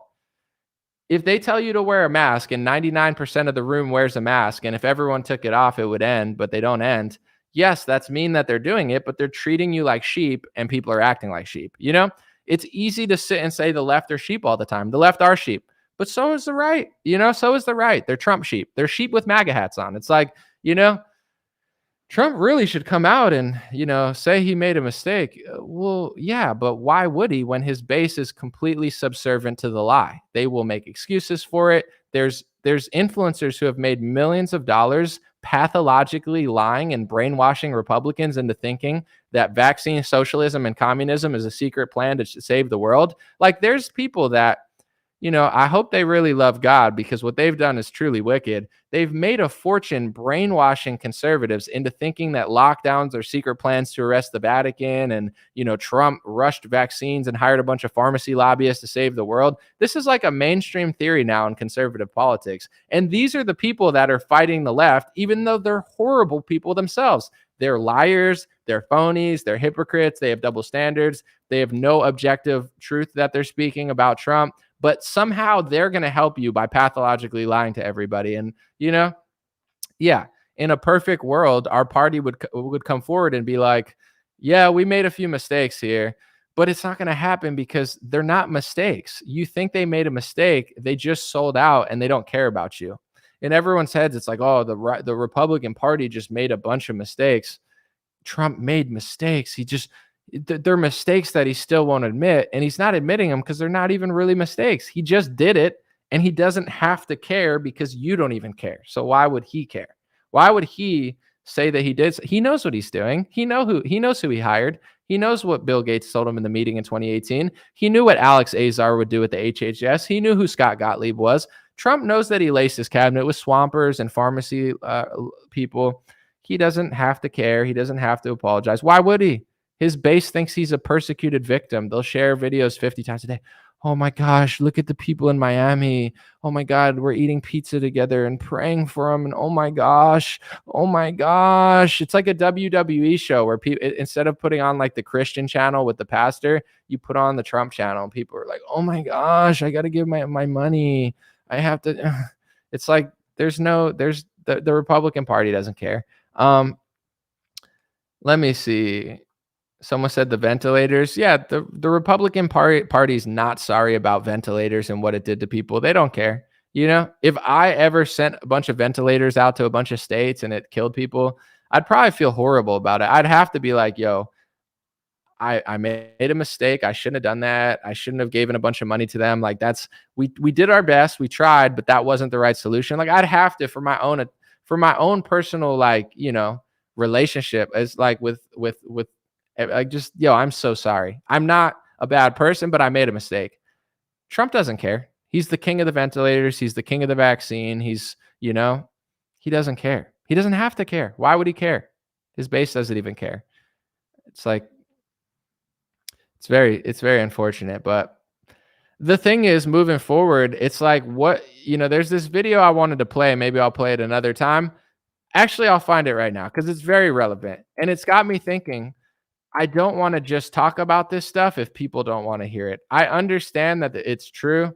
I get it. I've seen enough. A lot of people do get it and a lot of people don't get it, right? So what's the solution then? We'll talk about it in a second, but I do want to play this video because sometimes if you just argue with fools all the time, it makes you a fool. And if this is what the movement is, I have to accept it, you know?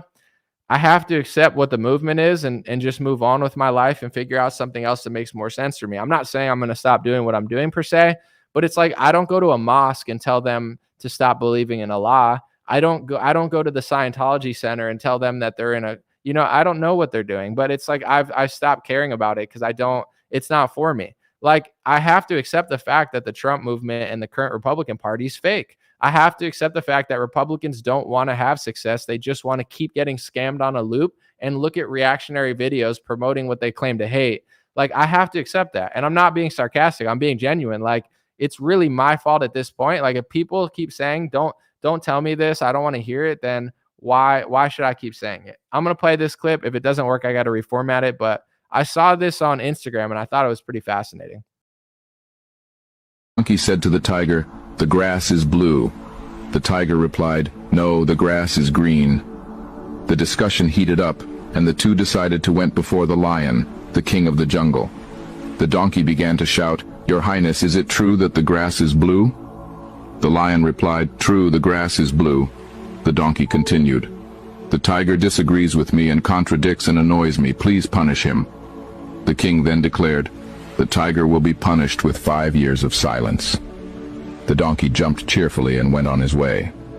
The tiger accepted his punishment, but before he asked the lion, "Your Majesty, why have you punished me? After all, the grass is green." The lion replied, "In fact, the grass is green." The tiger asked, "So why are you punishing me?" The lion replied, "That has nothing to do with the question of whether the grass is blue or green. The punishment is because it is not possible for a brave and intelligent creature like you to waste time arguing with a donkey, and on top of that come and bother me with that question. The worst waste of time is arguing with the fool and fanatic who does not care about truth or reality, but only the victory of his beliefs and illusions. There are people who, no matter how much evidence we present to them, are not in the capacity to understand, and others are blinded by ego, hatred, and resentment, and all they want is to be right even if they are not."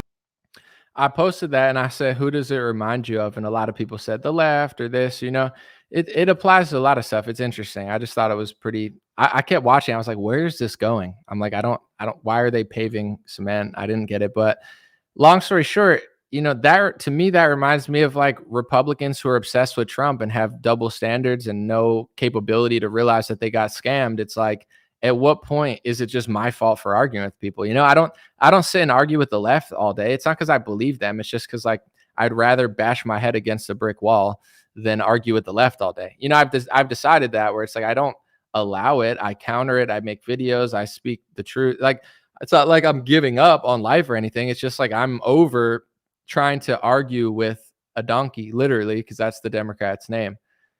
I thought, and this is where it might be my fault. Maybe I was blinded before. Maybe people were being more genuine. Maybe the stars were lining, so people were on the right side for a while, and now they're not.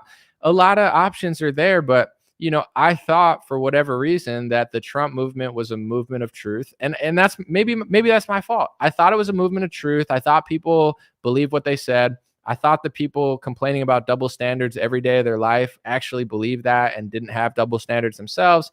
I thought that we were building something of value. And now I realize that that's not really true, And I don't say this out of any habit. It's just not. People don't actually care what they believe. They'll call out Rochelle Walensky, but they won't call out Trump. They think socialism sucks unless Republicans do it. They hate Big Pharma, but won't even admit that Republicans funded them and set them up. And then they cry the victim, and then they tell black people not to play the victim because they should pull themselves up by their bootstraps. But Trump supporters shouldn't pull themselves up by their own bootstraps because even though their own party scammed them 1,000 times, it's not their fault. They're the victim forever because, they played into the scam, bought into the scam, then got scammed, but it's not. So I've just come to the conclusion that this movement's fake, and I've addressed it. A lot of people are waking up. There is a little bit of challenge, but I'm at a crossroads right now. I'm not going to stop what I'm doing. I'm not going to give up or quit. It's just like, I don't know. It's one of those things where what's the point at a certain point? Someone said cry harder. I'm not crying. It's like you can't even disprove what I'm saying, so you just like laugh at it like a child, like ha ha ha ha ha ha. You know what I'm saying is true, but you don't care. Like ha ha, we're hypocrites. Ha ha, we have double standards. Ha ha, we don't believe anything we say. Ha ha, we only have a problem with it if other Republicans do it, but not Trump. Ha ha, we're not principled. Ha ha ha ha ha. Yeah, that's the movement. Ha ha ha ha ha. If you want social circles of people that are more conservative than liberals, this movement's for you. If you want to capitalize off of conservatives and patriots who actually want to believe in something, but you're just like pathologically lying to them, then this movement's for you. If you want something that's going to really shift the country in the right direction and stand up to the things that they actually believe, then it's not a movement for you. It's a great place to meet a spouse. It's a great place for people to get too addicted to politics and become what they hate. And it's a great place to go out and have a drink with someone and, talk about how bad the left is, even though the right's just as fake. Like, it's good for that, but it's not real. And that's okay. There's a lot of things like this in the world, but it's just a little different when you're part of something for 6 years. And then, and people had this revelation with the left. I was never that attached to like Democrat politics. So it wasn't hard for me once I saw the evidence that Trump wasn't who they said he was. And a lot of his speeches actually made sense. It wasn't hard for me. I don't have a lot of ego, like a lot of liberals, where it was like, oh, I have no problem evolving and learning that Trump was not as bad as they were saying when it came to like, oh, he's so hateful. He really wasn't. So I did it pretty quickly. It was like, okay, I get it. I don't know. It's not that hard for me to like learn something new and switch. I don't have that huge like, I was never attached to Barack Obama. I always thought he was a puppet. I just thought he was a little cooler than other puppets. Like he played basketball, he liked rap music, but I was never that addicted to like Rachel Maddow so it wasn't hard for me to like be like, oh, that's not it. They're both corrupt, but actually Trump's kind of more honest than they are, which he was. You listen to Trump's speeches versus any other politician. Trump had the most honest speeches out of any politician I've ever seen in my lifetime, from 2015 to 2019, 2020. Even now, he'll have moments that are more real than Biden. So he's realer. I had no problem admitting that.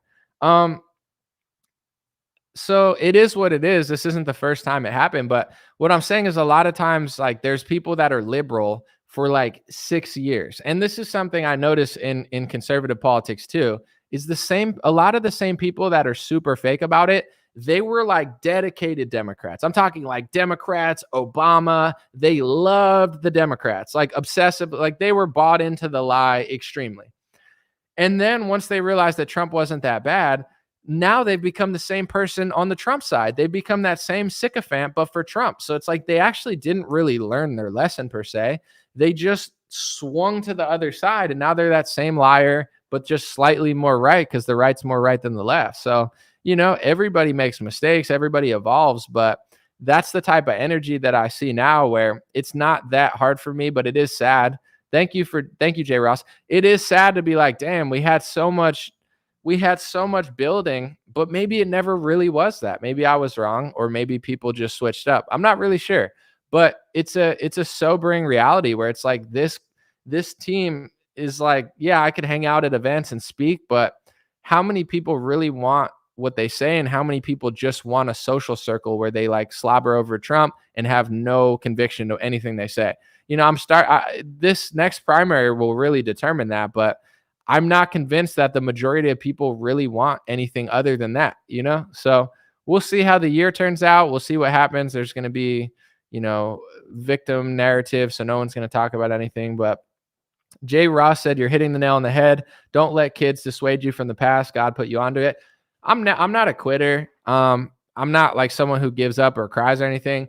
I will move on. I will evolve. There's a lot of stuff. I love UFC and mixed martial arts, but I also understand that's not what I do, and that's not what people watch me for. So I'm not one of those people that's going to just totally switch and be like, oh, people have to like this now. I'm very self-aware. I get why people watch my show. I understand. With that being said, I get a lot more joy watching sports in UFC because it's not so toxic and fake, and people are not so dishonest about it. So I'm going to make my effort to make my way into like MMA and UFC journalism and interviews and stuff. I mean, I'm not saying it's going to work, but I'm already looking at other alternatives. I'm not quitting. I'm not giving up, but I don't find joy in this anymore. If people are just caught in a loop, if Trump has them in a goofy loop and everybody's fake and everybody's a hypocrite, I'm just not interested anymore. I'm not going to stop what I'm doing. I'm not going to stop making videos, but it's like this movement's fake. 9 out of 10 people don't really believe what they say, and we'll see what happens in the next year. But I feel like people are like stuck, and I don't want to be stuck for my whole life. So I don't find joy waking up at 8 a.m. and seeing 50 pictures of LGBT porn in my face from conservative influencers while they're acting like psychopaths. And I know that they're not even really that righteous in general. And then they get mad when you criticize, when you tell the truth about Big Pharma because their guy did it, and they hate you. And dude, it's not fun for me. It's not, like, why do I want to hang out with these people? It's like, it's all fake. And I'm not mad. It's like, that's what they want to do. The left wants to scam the left. The right wants to scam the right. And people like getting scammed. The left-wing voters are not victims. If you believe Joe Biden, you're not a victim.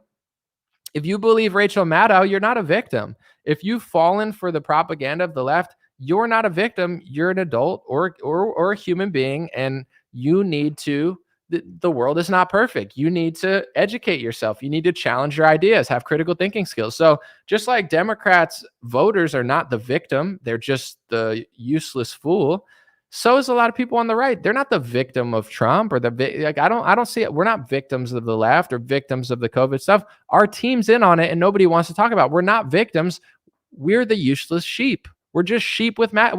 It's a 2-part game. We're slightly better than the other side. We'll get a few judges. We'll do some things, but really, without us playing along, the game doesn't exist. So we're not really that much better in a lot of the peers. So it's like I see that that's what it is.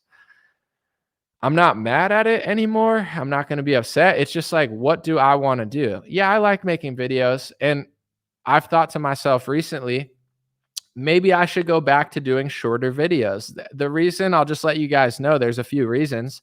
I stopped doing the shorter videos that went viral all the time because it was very strenuous on myself. As hard as this is, and I'm not, oh my gosh, I'm just saying, like, I spent 5 years doing, I don't have an editor. I don't have a manager. I'm not asking for sympathy. I'm fine. This is the easiest job I've ever done. So that's why I keep doing it, because I'm passionate about it and I'm so grateful. So I've worked way harder physical labor jobs. I'm not asking for sympathy. I'm just saying I busted my ass making videos every day, 8 hours a day, 12 hours a day for 5 years. I didn't even take breaks on the weekend. I'm editing the video. It's taking me 7 hours to edit a 10-minute compilation with pop-ups. I'm doing all the animation.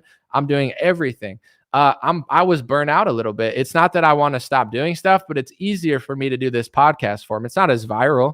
It's not going to get as many views. But it started becoming like Why am I going to do that when Instagram and TikTok, they did the reels and that changed everything? My videos that I would take a lot of time would get 300,000 views on Instagram. Now they'd get 40,000, 30,000. Nothing wrong with that, but I evolved and I realized, okay, this is the new format. There is TikTok and Instagram where you could do a 1-minute video, get thousands of comments and 1 million views and take 30 minutes doing it. Why wouldn't I do that? And then also people started getting into podcasting, and Apple and Spotify censored a little bit less than YouTube and Facebook. So I was like, why don't I just make my show a podcast? I'll do longer form, try to chop up clips. So I'm starting to get to the point now, though, just seeing the results and seeing how things are going. And I'm even questioning myself in the sense of like, should I go back to those old videos? I won't be able to do as many.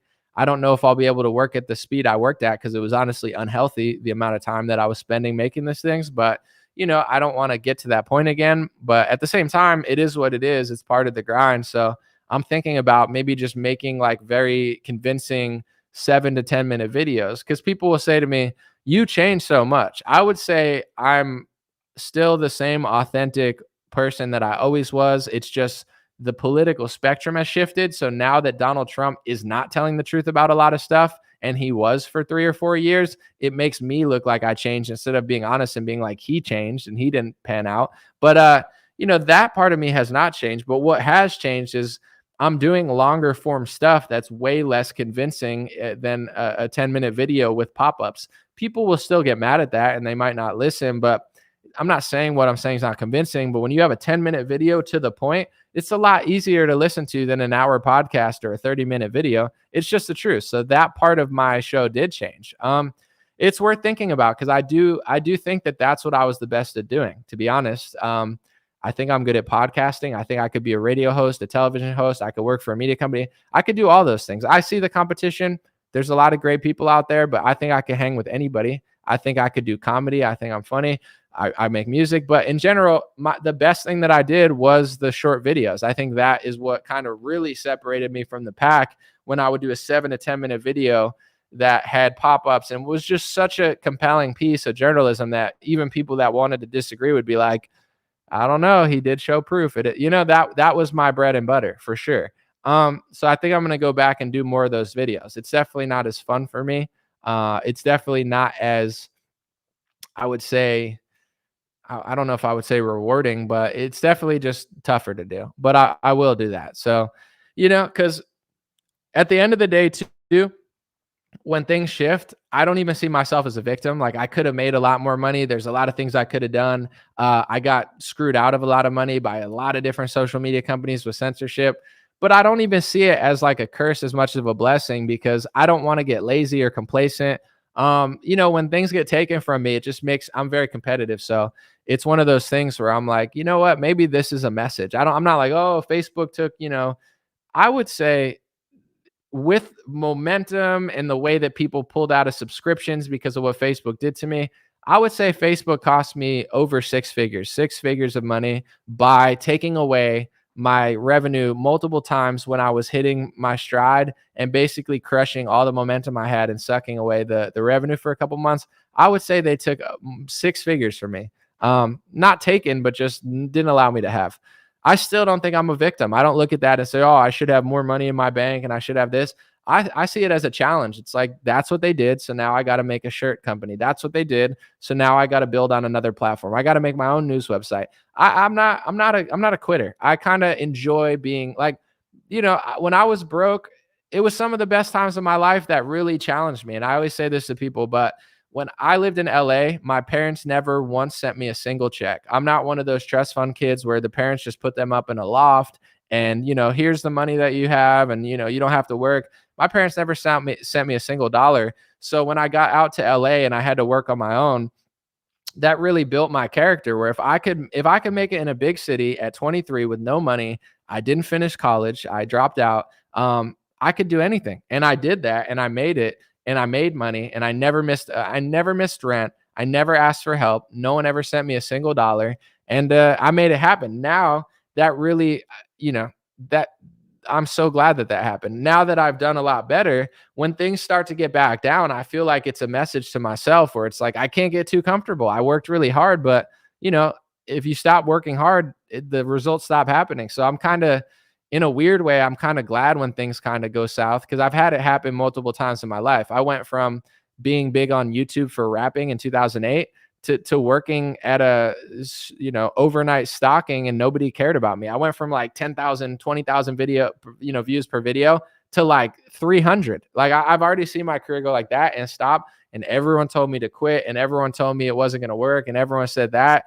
And I bounced back because I knew that I would. So things are fine. It's just like I'm at the point now where I want to have fun with what I'm doing, but I also want to make great content. Instagram, TikTok, I'm just uninspired to post to Instagram, even though I have almost 500,000 followers and everything I get gets like hundreds of thousands of views and hundreds of comments. I don't even want to post to Instagram because I don't feel like arguing. I'd rather, at this point in my life, and maybe this is a mistake, I'd rather lose out on money because I just don't feel like arguing with people. Like that video I played, if you're arguing with someone who doesn't want to hear it, it's not one fool, it's two fools, because you're now wasting your time arguing with them. I'm not going to let people bully me into not posting content, but it's like, if I post the truth about the left, everyone likes it. If I post the truth about Trump, most people like it, and people just want to argue with you and slander me. And it's just like, what's the point? It's not like this is helping me that much posting on Instagram. Like, why do I want to just argue with people that don't want to get it? There's got to be a better way to do it. And that's not a bad thing, but I do like the UFC. I like doing that type of journalism. I like doing podcasting. And there's got to be a better way to do it. So these are things I'm thinking about, not quitting, obviously, but just reframing it. And maybe certain things I should just ignore, I don't want to ignore it, but how many times should I say the same thing? If people don't want to hear it, the people who get it, get it. The people who don't. I understand that it does work too. Like I've gotten messages hundreds of times being like, you were the one who woke me up in 2020. You were the one who woke me up in 2016. I denied it for 2 years, but then I realized what you were saying was true. So it's not like it's not working. People are getting it more and more and more. And I see it and I appreciate it. So I'm not being a negative Nancy about it. It's just like, what's the next move? I gotta evolve and switch it up. I think I'm going to go back to like shorter, compelling pieces that are not as fun for me to make, but I do like the reward of that when they work and people see them, etc.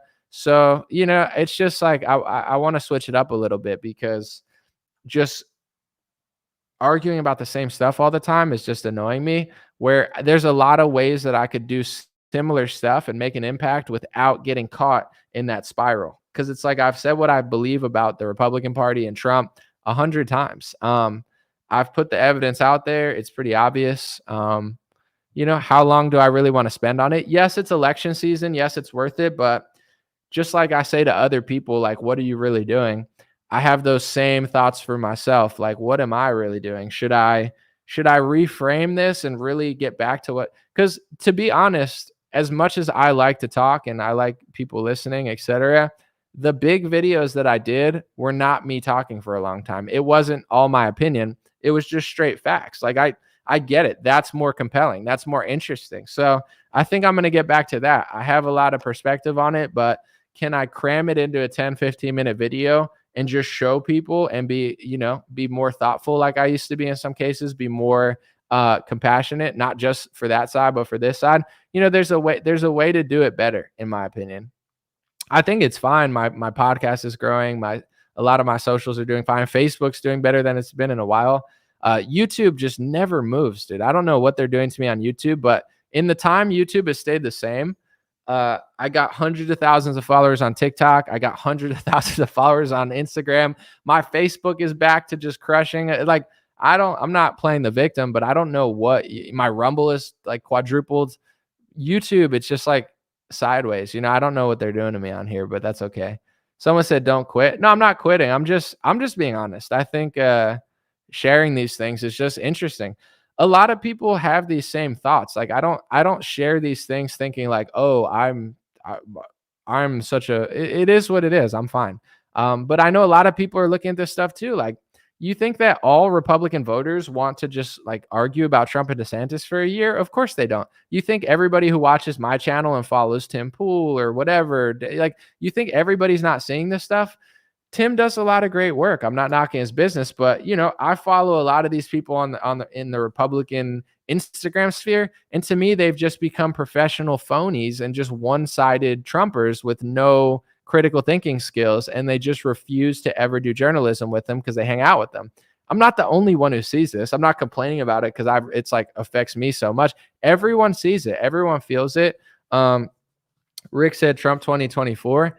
Vote for who you want. I'm just saying don't turn into a hypocrite. If you have double standards for Republicans that you have, with Trump, but then you complain about the left having double standards, you are the same. You're just as dishonest as them, maybe slightly more honest because they're wrong about almost anything. That's all I'm saying. Vote for who you want to. Just don't turn into a liar and a hypocrite, and don't destroy everything you believe because you believe in worshiping him more than actually having opinions. Like, you get what I'm saying? It's obvious that that's happening. Some people don't want to see it. And what's the point of arguing with them? You get what I'm saying? If Hillary or Obama or Romney or DeSantis or anyone did Operation Warp Speed, DC Drano and David Harris and all these influencers would say, that's corrupt, that's socialist, that's a scam. They're using taxpayer money to give big pharma money, and they hired a bunch of pharmacy lobbyists. When Donald Trump does it, they won't say anything because they hang out with Donald Trump. And I'm the only one who says it, so I look like the bad guy, and their audiences freak out at me because they're brainwashing their audiences with one-sided, lopsided pro-Trump propaganda because they benefit from covering up all of his mistakes and failures when they wouldn't do that for other Republicans. So that's what's going on. I've said it a bunch of times. Everyone sees it. They know that they're doing it. I know that they're doing it. And they've basically programmed their base into having no critical thinking skills, thinking double standards is cool, and being total hypocrites. I don't like it. So maybe this movement's not for me, and that's fine. Maybe this is a movement of a few people getting to capitalize off of double standards and hypocrisy, and a bunch of angry conservatives just yelling in the comment section without the critical thinking skills or self-awareness to admit what I just said is true. Maybe that's what it is. And it's just like the Young Turks. I don't even watch them. I just kind of ignore it because I don't, and then there's people like Social Justice, Actual Justice Warrior, who has, really capitalized off of reviewing Young Turks videos, which is nothing wrong with it. It's just like when it comes to Republicans that don't actually mean what they say and won't call out Trump when they don't believe it, but they would call out every other Republican, that's called double standards. That's what that is. If DeSantis did it and you'd call it out, if Hillary did it and you disagree with it, and Trump does it and you make excuses for it, you have double standards. That's what that is. That's the whole movement now. What's the point? What's the point of talking to people who don't want to hear it? The base loves getting scammed. They like liars, and they reward you for doing it. I'm not interested in it. Have I seen the latest Dr. John Campbell every month? It's exactly what World Economic Forum wanted. Over 10% of people, most Western countries cover it up, or countries up. No, I haven't, but I'll check it out. Thanks for the super chat. Do I hate capitalism? No, I like capitalism, but the Republican Party don't do capitalism. Like, the Republican Party under Trump went full-blown socialist. The entire 2020, Operation Warp Speed is not capitalist. It's socialist. It's free because Trump bought the doses and funded Big Pharma. I believe in capitalism. All these pages you follow say they're capitalists, but they make excuses for socialism and communism when their party does it. What don't you get at this point? It's so obvious. Operation Warp Speed is not capitalist. The lockdown and the CARES Act were not capitalist. They went socialist. They scammed you, and you love it. And you get mad at me and act like I don't like capitalism because your party went full-blown Communist Manifesto. No part of Operation Warp Speed was capitalist. It was a full-blown Big Pharma socialist operation led by Trump and his pharma lobbyists that he hired. But you've never heard this before because every influencer pathologically lies about it because they hang out with Trump. They're professional propagandists. That's fine. They're the ones who are going to have to live with themselves for deceiving so many people and scrambling their brains. There's not going to be, good karma when they do that type of stuff. I don't care. If you want to believe that, that's fine. But someone said Operation Warp Speed was a straight commie. Yeah, of course it was. There's nothing capitalist about Operation Warp Speed. It's not even debatable. Look up the definition of free market capitalism and look how they funded and bought the doses. No one went and bought those doses with their money. The government did it. It's socialist. If you can't even admit that that was socialist, you're not a serious person, in my opinion. I'm not going to spend the next 2 years arguing with you. You want the lie. You like, What's the point? It's so obvious. I want to take your home away. Of course I don't want to do that. Why would I want to do that? Um, I'm not a socialist. I'm not a communist. I disagree. I've read the Communist Manifesto and I can't possibly disagree with it more. I think it's a horrible idea and I don't think it's a naive idea. I think the guy who wrote it understands how power works and wanted to use the working class to gain power and control banking. I don't agree with the Communist Manifesto. So when I see parts of the Communist Manifesto being acted out by Democrats and Republicans, I don't just make videos saying, "Oh, the Democrats are doing it, and the guy who did it's going to save you in 2024." How? Why? What? How am I the only one who sees this? I can't be. There's got to be millions of people who see this, and if not, I got to find a new thing to do that excites me, because having the same conversation for 5 years with a group of people that doesn't get basic objective reality is about as fun for me as like arguing with a liberal. It's like at this point, it's not any different. What happened to Ye? I have no idea what he's doing. Someone said, Paul, Operation Warp Speed was commie. It's much more communist and socialist than capitalist. If anything, on a scale of socialist and communist, Operation Warp Speed is like between socialism and communism, way closer to, probably communism than socialism. It's nowhere near capitalism. There's nothing capitalist about it at all. There's no moment where people who really wanted the vaccine bought it because it was the best one available. It was forced down your throat and funded by the US government, including Trump. He didn't mandate it, but he did buy the doses with your taxpayer money. So Bill de Blasio could tell you that they're free if you get a hamburger. Pepe said, bro, you're going off. I lost my job in Washington State, got directly fired by Jay Inslee over vax mandates, was unfortunately homeless, F them all. Well, God bless you, my friend. I'm sorry they did that to you. That's insane, but not surprising. Someone said, Nick said, seeing people still defend Trump, it's the same disappointment as watching everyone mask up and pretty much do anything to fight back. The thing that I'm trying to tell people is I know why the influencers and politicians are doing it. I don't understand why you're doing it. I'm not saying it's better to sell out. It's not. But like the reason the influencers are doing it is because they're making money off it and they're getting social connections and possibly getting into politics over it. The reason politicians are doing it is they're fundraising off of it. When they say, oh, I'm going to impeach Joe Biden. No, they're not. It's a fundraising tactic. You think they're going to impeach Kamala Harris and they're not doing anything. They're as fake as the left who's trying to arrest Trump, except the left is actually trying harder than the right is. The right is faker than the left. I disagree with what they're doing to Trump. I don't think it's going to work, but the chances of the left actually getting something on Trump is a lot more likely than the right doing something to Kamala Harris and Joe Biden. The right is like just as fake as the left. They just pretend to be your friend and they're just as fake. It's like they're not impeaching anyone. They're doing it to fundraise money off of you being like, oh, she's going to impeach Biden and Kamala. Yeah, she's going to raise $1 million because a bunch of naive Republican boomers think that Biden's going to get arrested or something or impeached. He's not. You got to beat him in the next election. 2024, that's your shot. Anything else is just a fundraising scheme.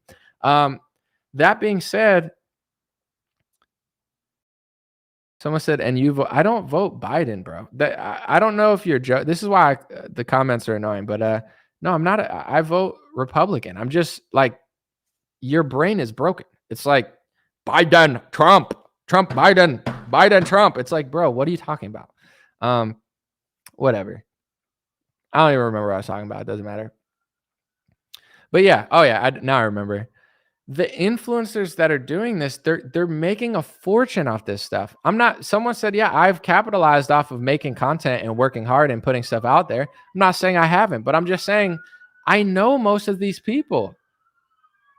They know what they're doing. Sorry, someone's getting arrested, but it's profitable for them to go along with it. Why are average citizens going along with it? That I don't understand. Like, are you gaining anything from this? They know what they're doing. They're just gaining stuff from it. Like, why? If you got treated the way everyone got treated in 2020, I guess it's just like, oh, well, the left is worse, so I got to go along with it. It's like, okay. Someone said influencers are banking. For sure, for sure. And the thing is, like, it's okay to make money. It's okay to profit, but if you put your profit above the truth, you're a sellout. That's the whole thing. If you make tens of millions of dollars or hundreds of millions of dollars and you put your priorities first, you're not a sellout. It's okay to make money.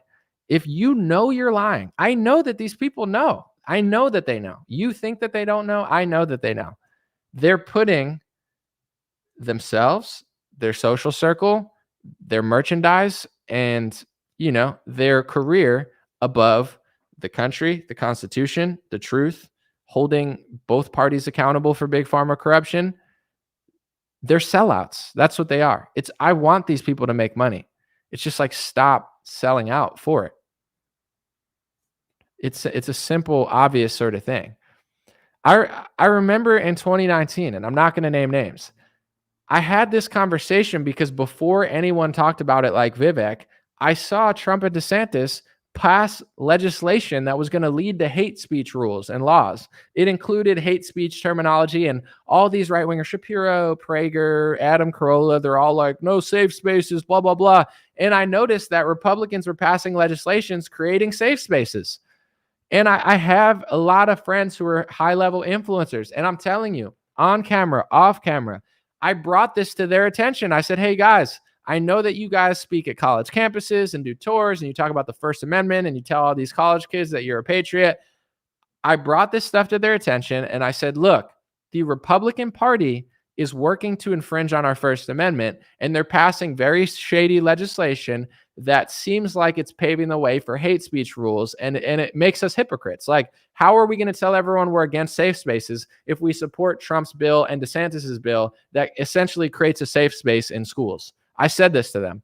And you know what they said to me? They never said, you're wrong, Anomaly. That doesn't do that. They never said that's not what the bill does. They never said that, no, that's dishonest. They told me, just don't talk about it. Yeah, you're right. They all admit I'm right. I've met people, congressmen in person. They admit I'm right. They say, thank you for calling out Trump with the vaccine. Thank you so much, Anomaly. You're the realest one. They say this stuff. They know what I do is right. But it's like, don't talk about that. We need to win the 2020 election. Let's sweep it under the rug. My sponsor's Prager, so I don't want to piss off my sponsor, blah, blah. They know everything that I'm saying. They just don't want to say it. Name one thing I'm wrong about for the guy in the YouTube that's freaking out.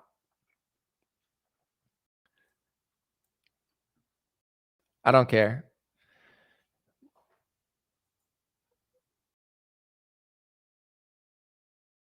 And Warner, I'm not a Fed. I don't tell people to go to Fed traps. I tell people to watch out for Fed traps. There's a bunch of people like, hey, Patriots, come here and freak out and get mad and break stuff so you can get arrested. Why do people say this when I talk about the federal government printing money? It's like, if the literal feds scam you and I say that, it's my fault. I should just ignore it and go along with it. I don't understand what you want me to say or do. If DeSantis and Trump pass laws that I believe are infringing on the First Amendment, should I just ignore it? Should I have no principles whatsoever? Would that make you feel more comfortable with my content? I don't understand.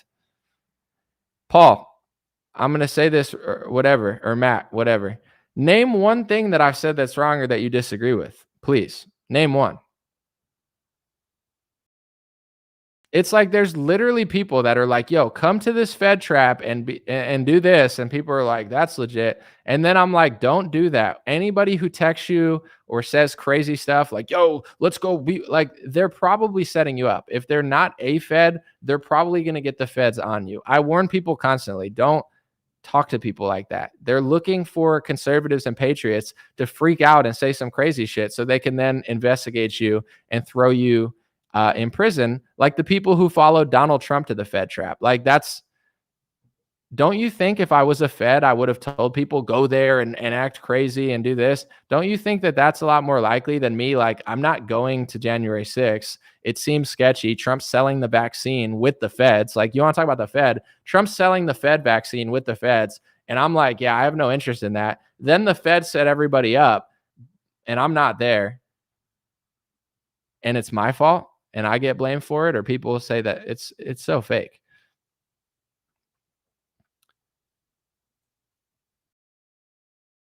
Um, Someone said DeSantis allowed FEMA to go in and steal people's valuables who had evacuated for the hurricane, not this last hurricane, but the one the year before. Call it out. I mean, the FEMA, I'm sure they do some good work, but I've heard some nightmare stories of FEMA during Hurricane Katrina. If that's true, I would never stop you from saying it. I haven't seen it, but I wouldn't doubt it. I don't, I'm sure FEMA does some good stuff, but I don't fully trust them in any sense of the word, unfortunately. Someone said the problem is that you think that everyone thinks like you do. I don't. In fact, that's the opposite of what I said. I didn't say everyone thinks like me one time. So, if the best criticism that you have of me is that I think everyone thinks like me, it's objectively not true because I've spent half this live stream explaining that I understand that people don't think like me and I understand that that's okay and it's time for me to move on to something else. If people want to believe this, that's me admitting that people don't think like me. The entire reason I do what I do is because I understand people don't think like me. So um it's like these are the people that get the most mad at me and lie about me. They're like, you think everyone thinks like you. Everything I've ever done ever and everything I've ever said is the opposite of me thinking everyone agrees with me. Like it couldn't be further from anything I've ever done. Whatever. Thank you for the super chat.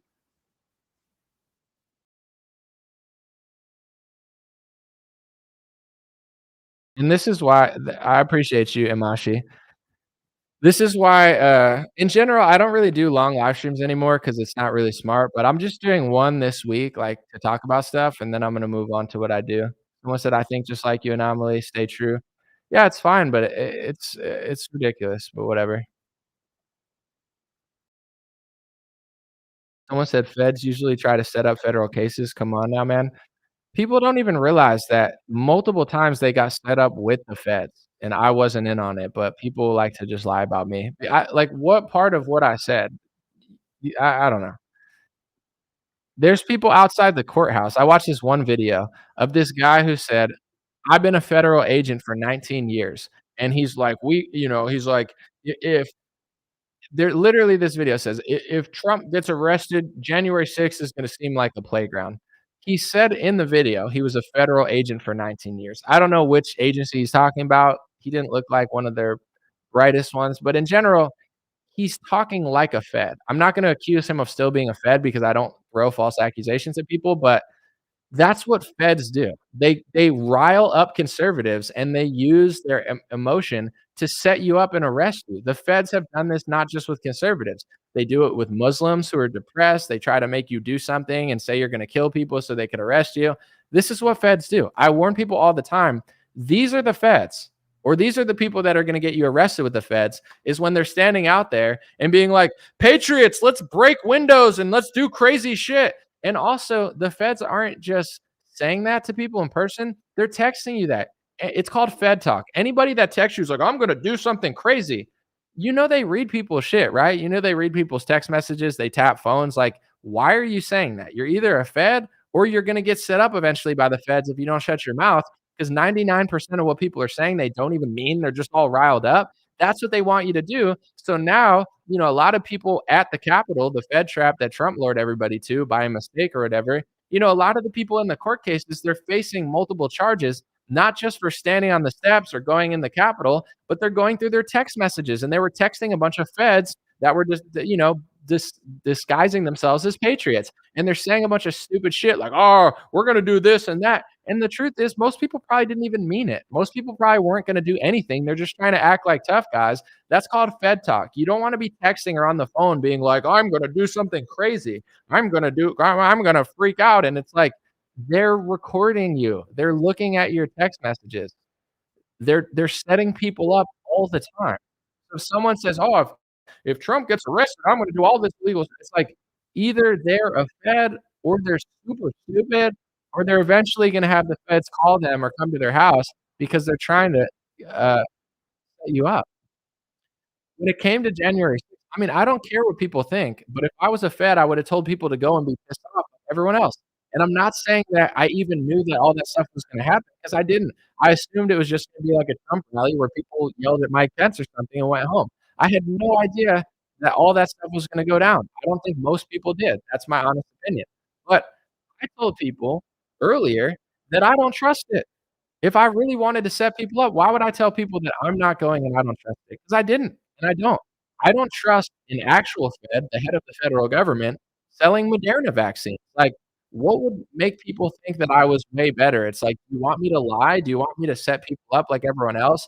Do you want me to, like, obsess over the federal government? That how you prove that you're not a Fed? When people are like, "I love when the federal government prints money and sells vaccines and sets people up."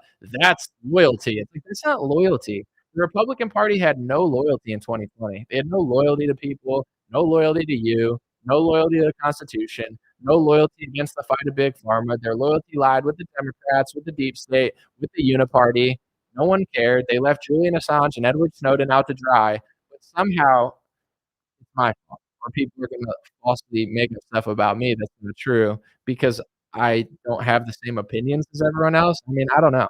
But regardless of what people think, the biggest people that are trying to trap you, this is the realest thing I could tell people.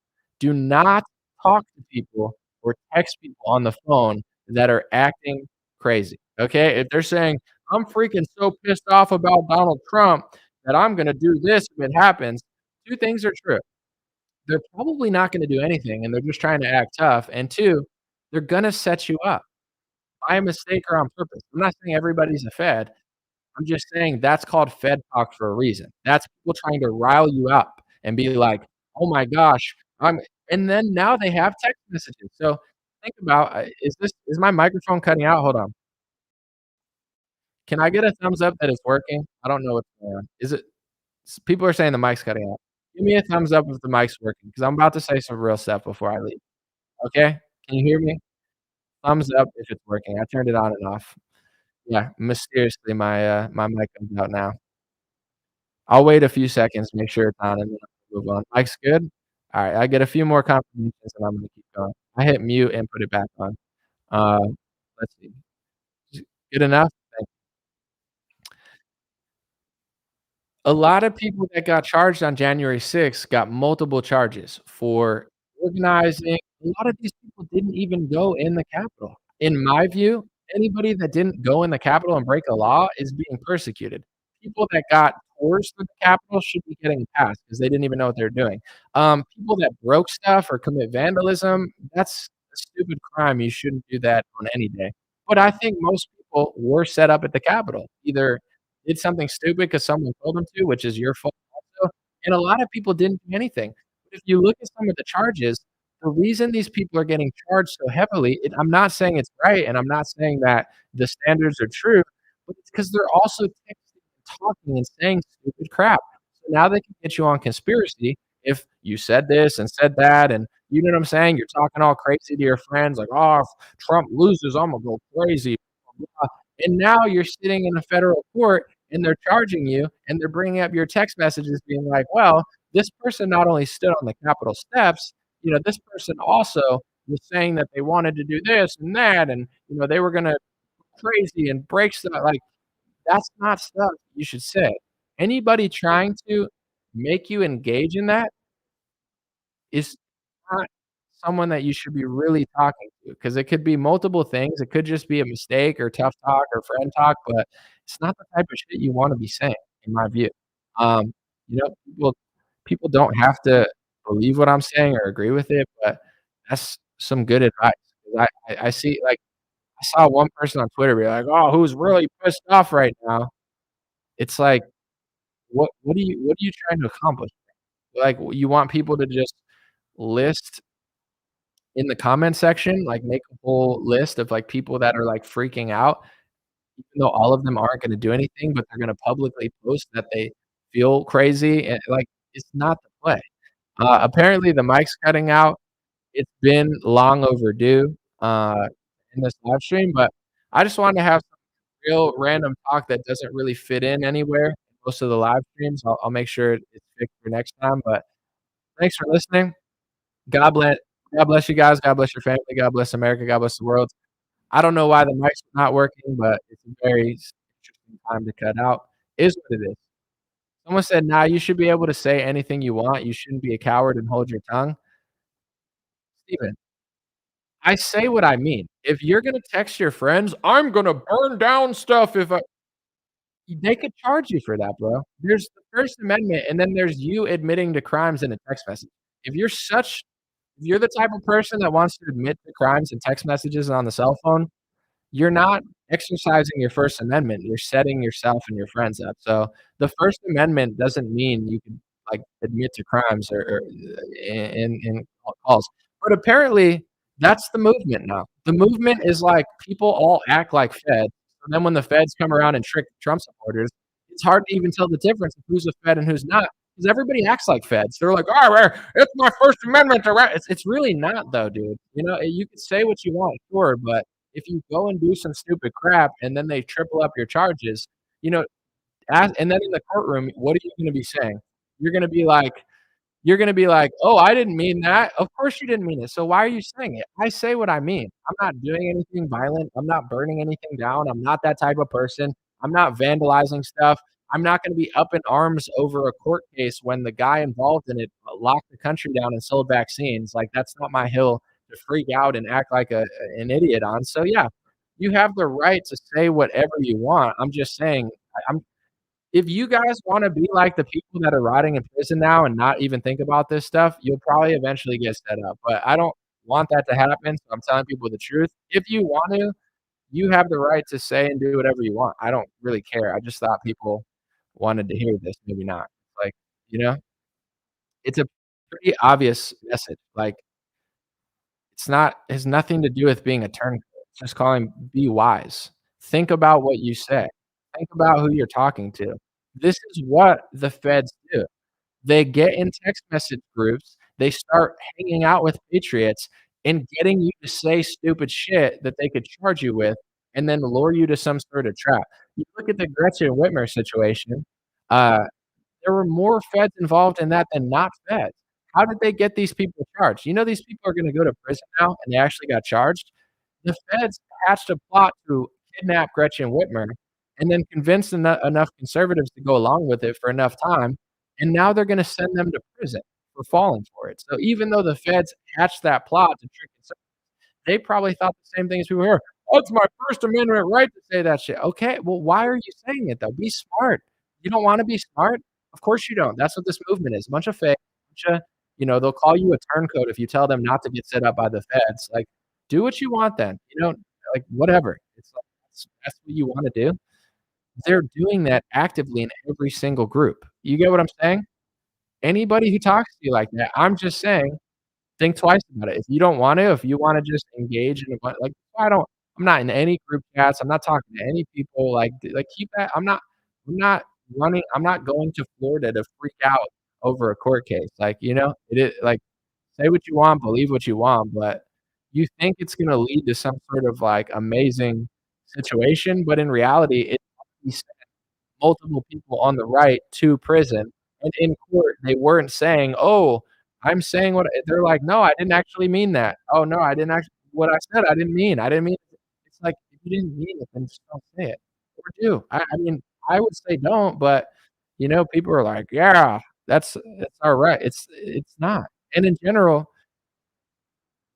on the 6th they were trying to set up Trump supporters. They were trying to. They were like, "Yo, come here." And the sad part is, it's hard to tell who's a Fed and who's just like a person supporting because so many people act like Feds. They're like, "Yeah, let's go in. Let's get there." And then it's like, what is that going to accomplish? It's not going to reclaim the presidency for Donald Trump. It's gonna spend people spent years on house arrest, fighting court cases. A lot of people are completely innocent, and they don't deserve it. A lot of people did some stupid shit that they probably regret. But the long story short is, as an adult, you should pay attention a little bit and be like, if something don't seem right, you don't gotta especially if you're an adult, you don't have to follow people to stand there. You don't have to go to an event if you don't feel like it. You don't have to do anything you don't want. Stand up for what you believe, but I thought maybe most people I think get it. I'm just being honest. Since someone said it was an entrapment, for sure. To many extents it was, but they do this all the time.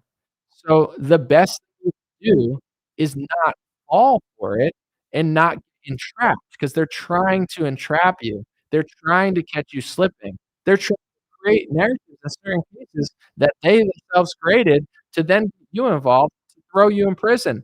These are all proven things that have happened, and not just to conservatives. So that's what I'm trying to say. It's very simple. It's very obvious. It's like, if they're doing that, why keep falling for it? Why keep doing it? No, it's not a message that resonates with people. Whatever. God bless you guys. Thanks for hanging out. This is the longest live stream I'm gonna do in a long time. I'm gonna focus more on shorter content, things to the point, get back to my bread and butter, and do other stuff. Thanks for those who are listening and considering. Always appreciative, and, yeah, I'm gonna get back to some top tier content for sure of, stuff that I really think can make an impact, because I think that everything matters a little bit, but I wanna make sure that I could get back to some of my favorite type of content. Sorry about the feedback. I have no idea, what's going on. I'll figure out a way to fix it in the future, I promise.